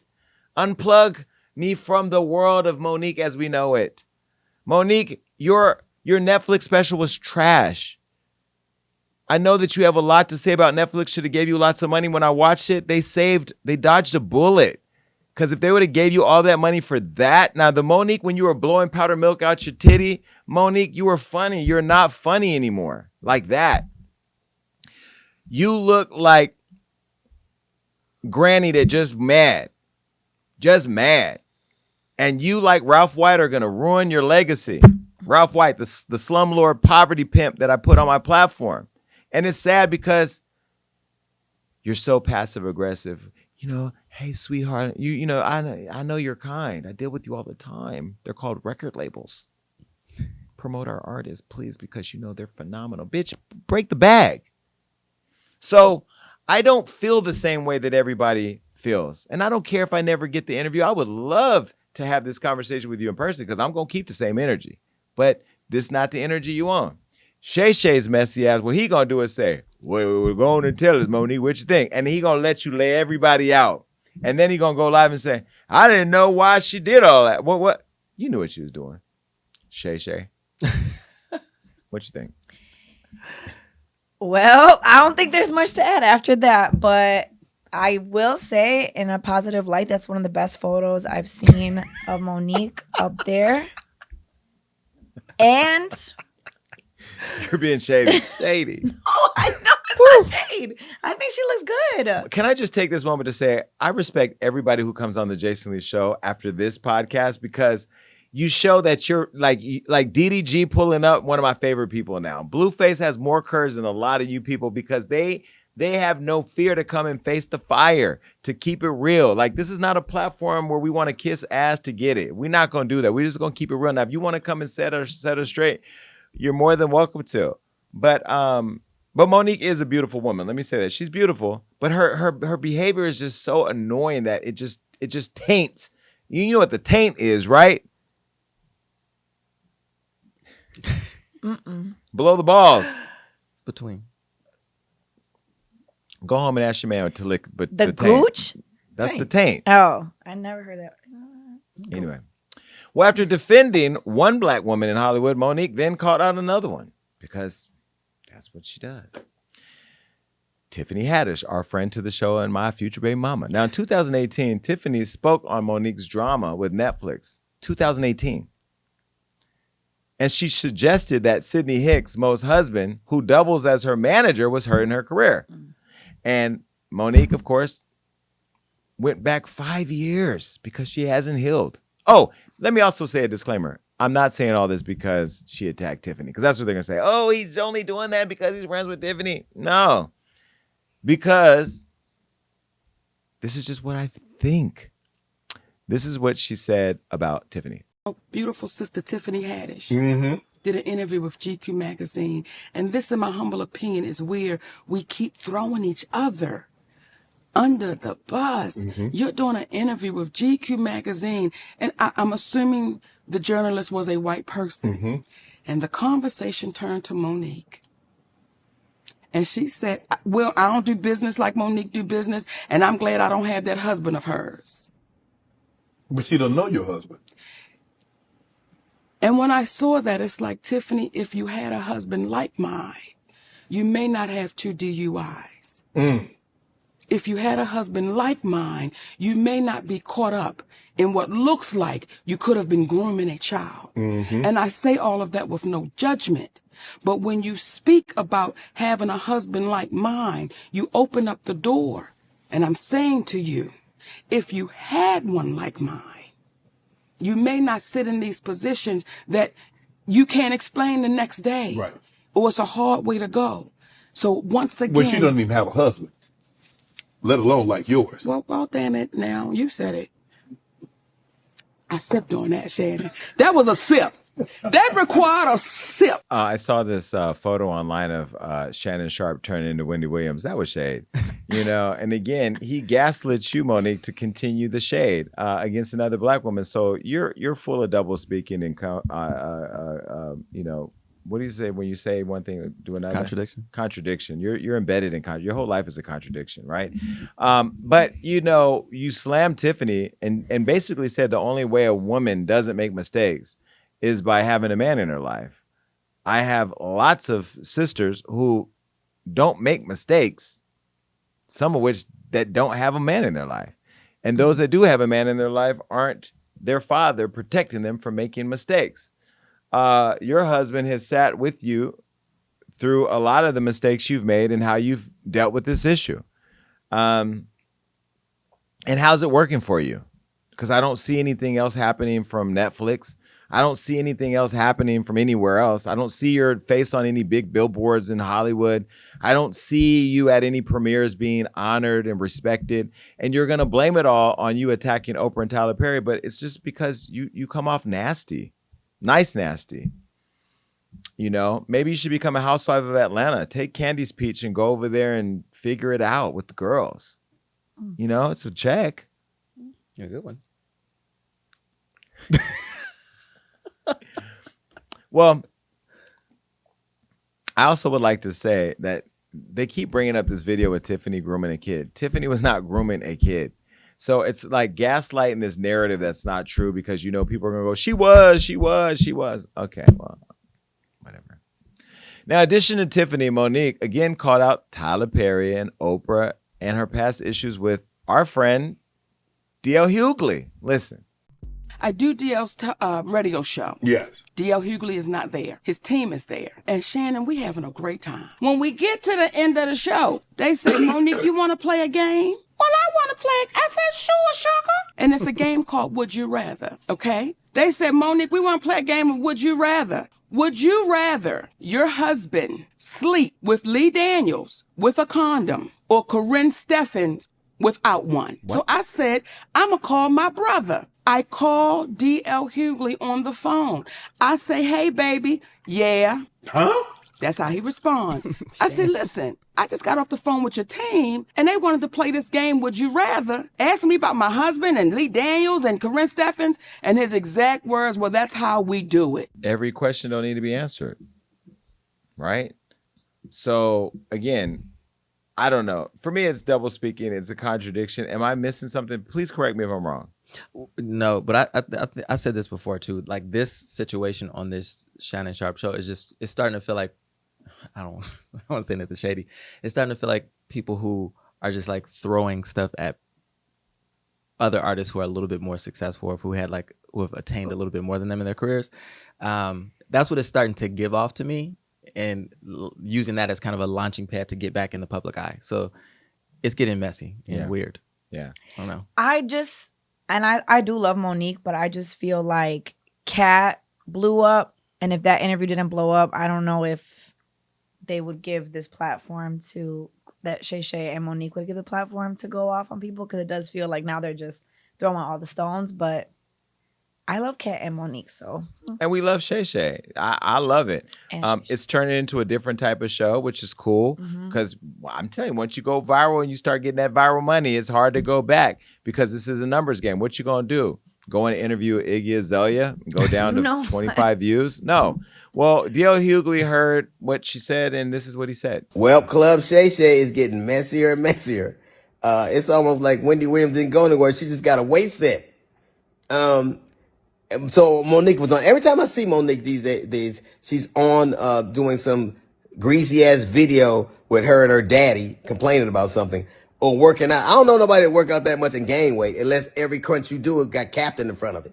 But apparently she goes on Club Shay and tells the story about how she came on my radio show and I wasn't there at the time. And my co-host Jasmine Sanders played a game that we played all the time with everybody called Would You Rather. She apparently was so offended by that she said she got off. She called me. Monique did, and she said I was very dismissive, like, Monique's a liar. When Monique did call me, I heard her complaints. I listened to her, and I pulled the segment. So if I had been as dismissive as she alleges I was, that segment would have aired. It didn't, because I respected her wishes. She's a liar. It's also befuddles the shit out of me how somebody who as a comedian talks as much shit about everybody else as she does, she has the temerity to be offended about anything as much shit as you say about people. Then she encouraged everybody, allegedly it stems from the fact that I used to always talk shit about her on video after video, and she encouraged her sweet babies to look at the video and find them. Do that. Do exactly what she says. And you know what you're not going to find? You're not going to find any evidence of that because Monique is a fucking liar. She's lying about that. But what you will find is Monique talking shit about some alleged contract dispute we had. Look at the ticket. It says D.L. Hughley, then Monique. She knows the story. But what she did in response to that, she talked about my dog, my wife. This broad even brought out my daughter's personal trauma. My daughter was molested, and Monique brought that shit out and told the world that I allowed my daughter to be raped in front of me. The lying motherfucker. She knows she was lying. And it only stopped when everybody from my family checked her. It's interesting. You know what else you won't see Monique doing? You won't ever see her with her family, videos with her children or grandchildren, because nobody fucks with me. How do you have sweet babies when your own babies don't fuck with you? How do you love us for real when there's no evidence of anybody loving you for real, except your daddy, who you apparently have to pay? And FYI, daughters are paid for by daddies, not daddies who get paid by their daughters. You know what else you won't see Monique doing? Telling jokes. Monique, if she'd have spent as much time actually writing jokes and writing her Netflix special as she did complaining about not having one, it wouldn't have been trash. It got the worst reviews of any Netflix special in history. Because that's what Monique does. She complains and she has grievances. You never see her being a human being. You never see her being sweet and warm to people.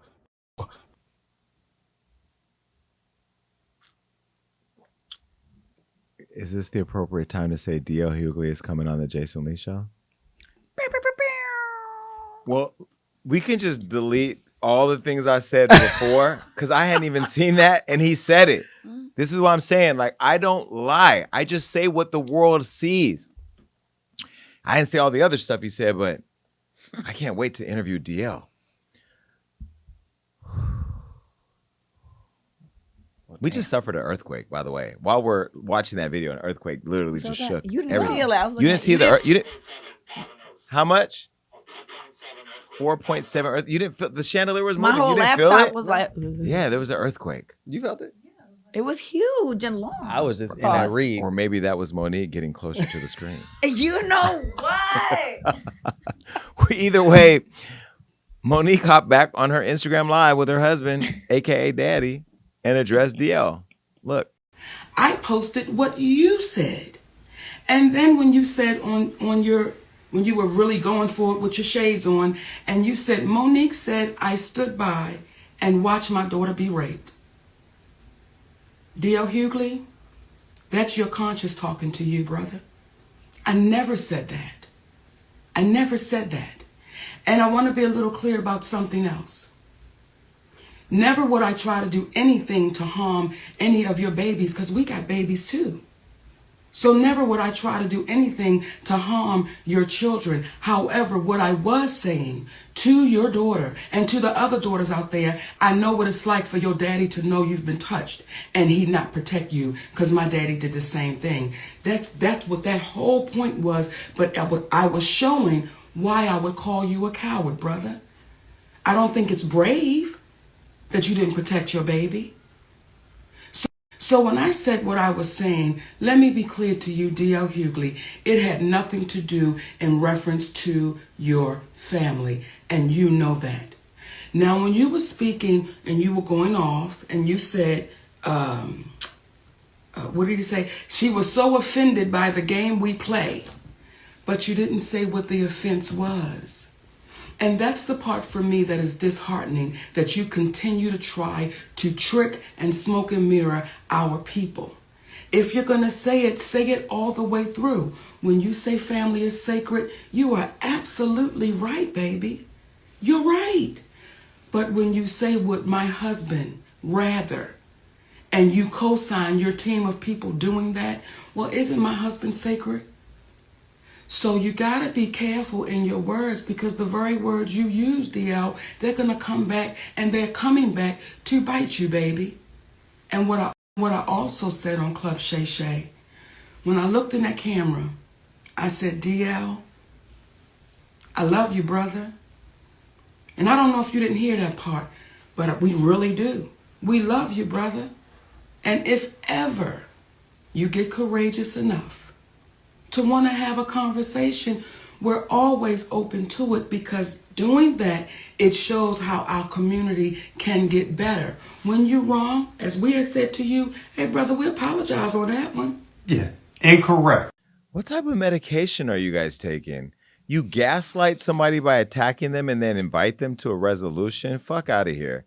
Like, when you choose your bed, lay peacefully like this in it.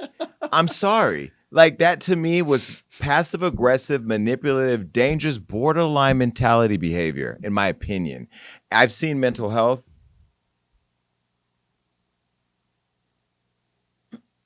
It's there. What did you? That was disgusting. And like what you said before, with this makes so much more sense. The contradiction of words for her to be like, "Oh, your words will come back to bite you." Oh, but then she's using his daughter's trauma as a weapon. Like, that was disgusting. Like, for her to say, "Oh, I didn't say that you watched your daughter get raped. I said you didn't protect her from it." Like, why would you even speak on it? And it's almost like the election that I'm in now, with them bringing up me being molested and surviving molested and talking about it in my book and bringing it up to weaponize it against me and connect it to my sexuality, which is crazy. But this is what crazy people do. I'm sorry, Monique. If the only person that is a mirror to your behavior is daddy must be dicking you down to where you are blinded by reality, because I'm telling you right now, you need to rewatch all of what you just said and did. And you need to rewatch this show so you can look at yourself, because I'm telling you, what I see is such a disappointment because of how much you were a queen of comedy. How you lose your crown? Because DL saw what you had to say and he responded, and clearly Tiffany approved the message. Take a look. All right, I'm taking time to respond to Monique again. She made another greasy ass video with her daddy. We kind of relitigating some of the stuff she said on Club Shay, where she talked about how she was on the show and somebody, they played a game, Would You Rather? And I guess she felt like they insulted her husband's sexuality, which is interesting because she can always talk shit about everybody else's sexuality. But I guess her husband's sacrosanct. He's off limits. But a hit dog will bark unless his mouth is full. But she talked about, well, she didn't actually call her lawyer. Who the fuck would be afraid of your lawyer? Your lawyer, you mean the lawyer that did your contract? That lawyer, the lawyer from the firm of Negro from Ghetto, Got Him and Gone, that lawyer? Who the fuck afraid of him? He couldn't get your name right on the ticket. He gonna get it right on a legal document. It didn't happen because we decided it shouldn't happen. You didn't need to, because we respect people. We don't have to do things for clicks. They took it off because you asked me to, because I respected you at the time. You also talked about how I disrespect you on so many platforms. But you have this impeccable memory where you can tell to the degree, well, who did what to you and why and what happened, where you were. But you can't pull up one time on any platform that I said anything about you at all, because you know you're lying. You got that piece of paper and that big ass memory, but you can't pull one up. My biggest mistake is saying yes to you. I should have said no when you couldn't come on my radio show. I should have said no that I wasn't playing those dates with you. As a matter of fact, almost anybody who says yes to you at some point is in this milieu with you. Almost anybody. So I would suggest anybody out there, you can say yes to drugs, but say no to Monique. You talked about how my children, families are uplifted. They weren't when you were running across Vegas. The stage in Detroit. They weren't when you talking shit on social media. When you got your ass whipped and your tickets dropped, then they became off limits. But let's do this. Let's decide that you will treat my children like you treat yours, like you don't know them, invisible, like you have no relationship with them, like you're estranged, like you're unfamiliar, like you don't know them. You also intimated that I was a coward. You know what I'd never do? I would never let my woman take care of me. I would never let my woman get evicted from her apartment. I would never let my woman has to ask another man for money. I'd never do that. Can your old man say the same? He loves you. Of course, he got to say that. You claim him on your taxes. He's a dependent. He's sitting there with you right now. And everything. Because it ain't like he does anything else. But you never address the salient point. I said that if you spent as much time writing your Netflix special as you did arguing about getting it, it wouldn't have been trash. It was. I didn't say it. I defy anybody out there. Stop listening to me. Watch it. Read the reviews. Read the reviews. You begged for something. You made valid points that women are underpaid, that they're not valued. That's absolutely right. So you would think that when you got a chance to do something that you could argue for, you'd be up for the challenge, but you shit the bed because you never are ready for it, because all you ever do is complain about what you don't have. You're never ready for the moment because you're always living in the past. I said it. If you spend half of your time doing as opposed to talking about who didn't do for you and what they did for you, you'd be a lot further along. You wouldn't be evicted. You wouldn't be working for your man. You wouldn't be asking other comics for money. So you got all the ingredients. Take that piece of paper that you're running down the list with, and that pen that you got, and that daddy sitting next to you, and do what you can't do what you never do. Write a fucking joke.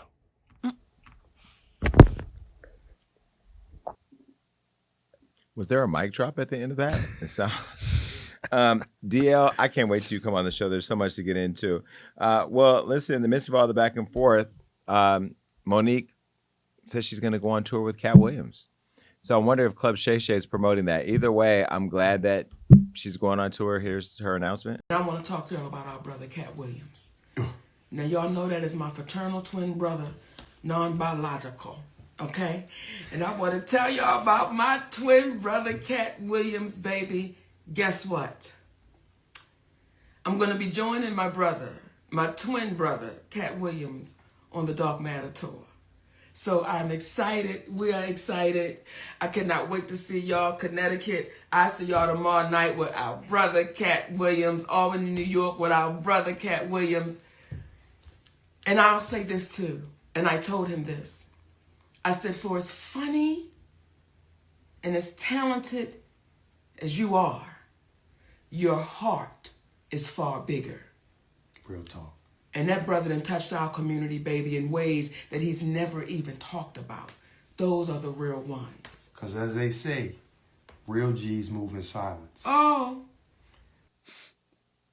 Did she just get turned on by his comment? Oh. Why is Sydney in every post? Why can't she just do it alone? And who's going to be headlining that tour? Because the minute that Cat headlines and doesn't let you and you become an opener to Cat, an Oscar-winning opener, baby, we going to be right back on Club Shay, this time with our feet up. Because it's going to be therapeutic. All right, well, that's it. Enough of that. There was a lot in today's show, right? A lot. Let's just get to thoughts and prayers.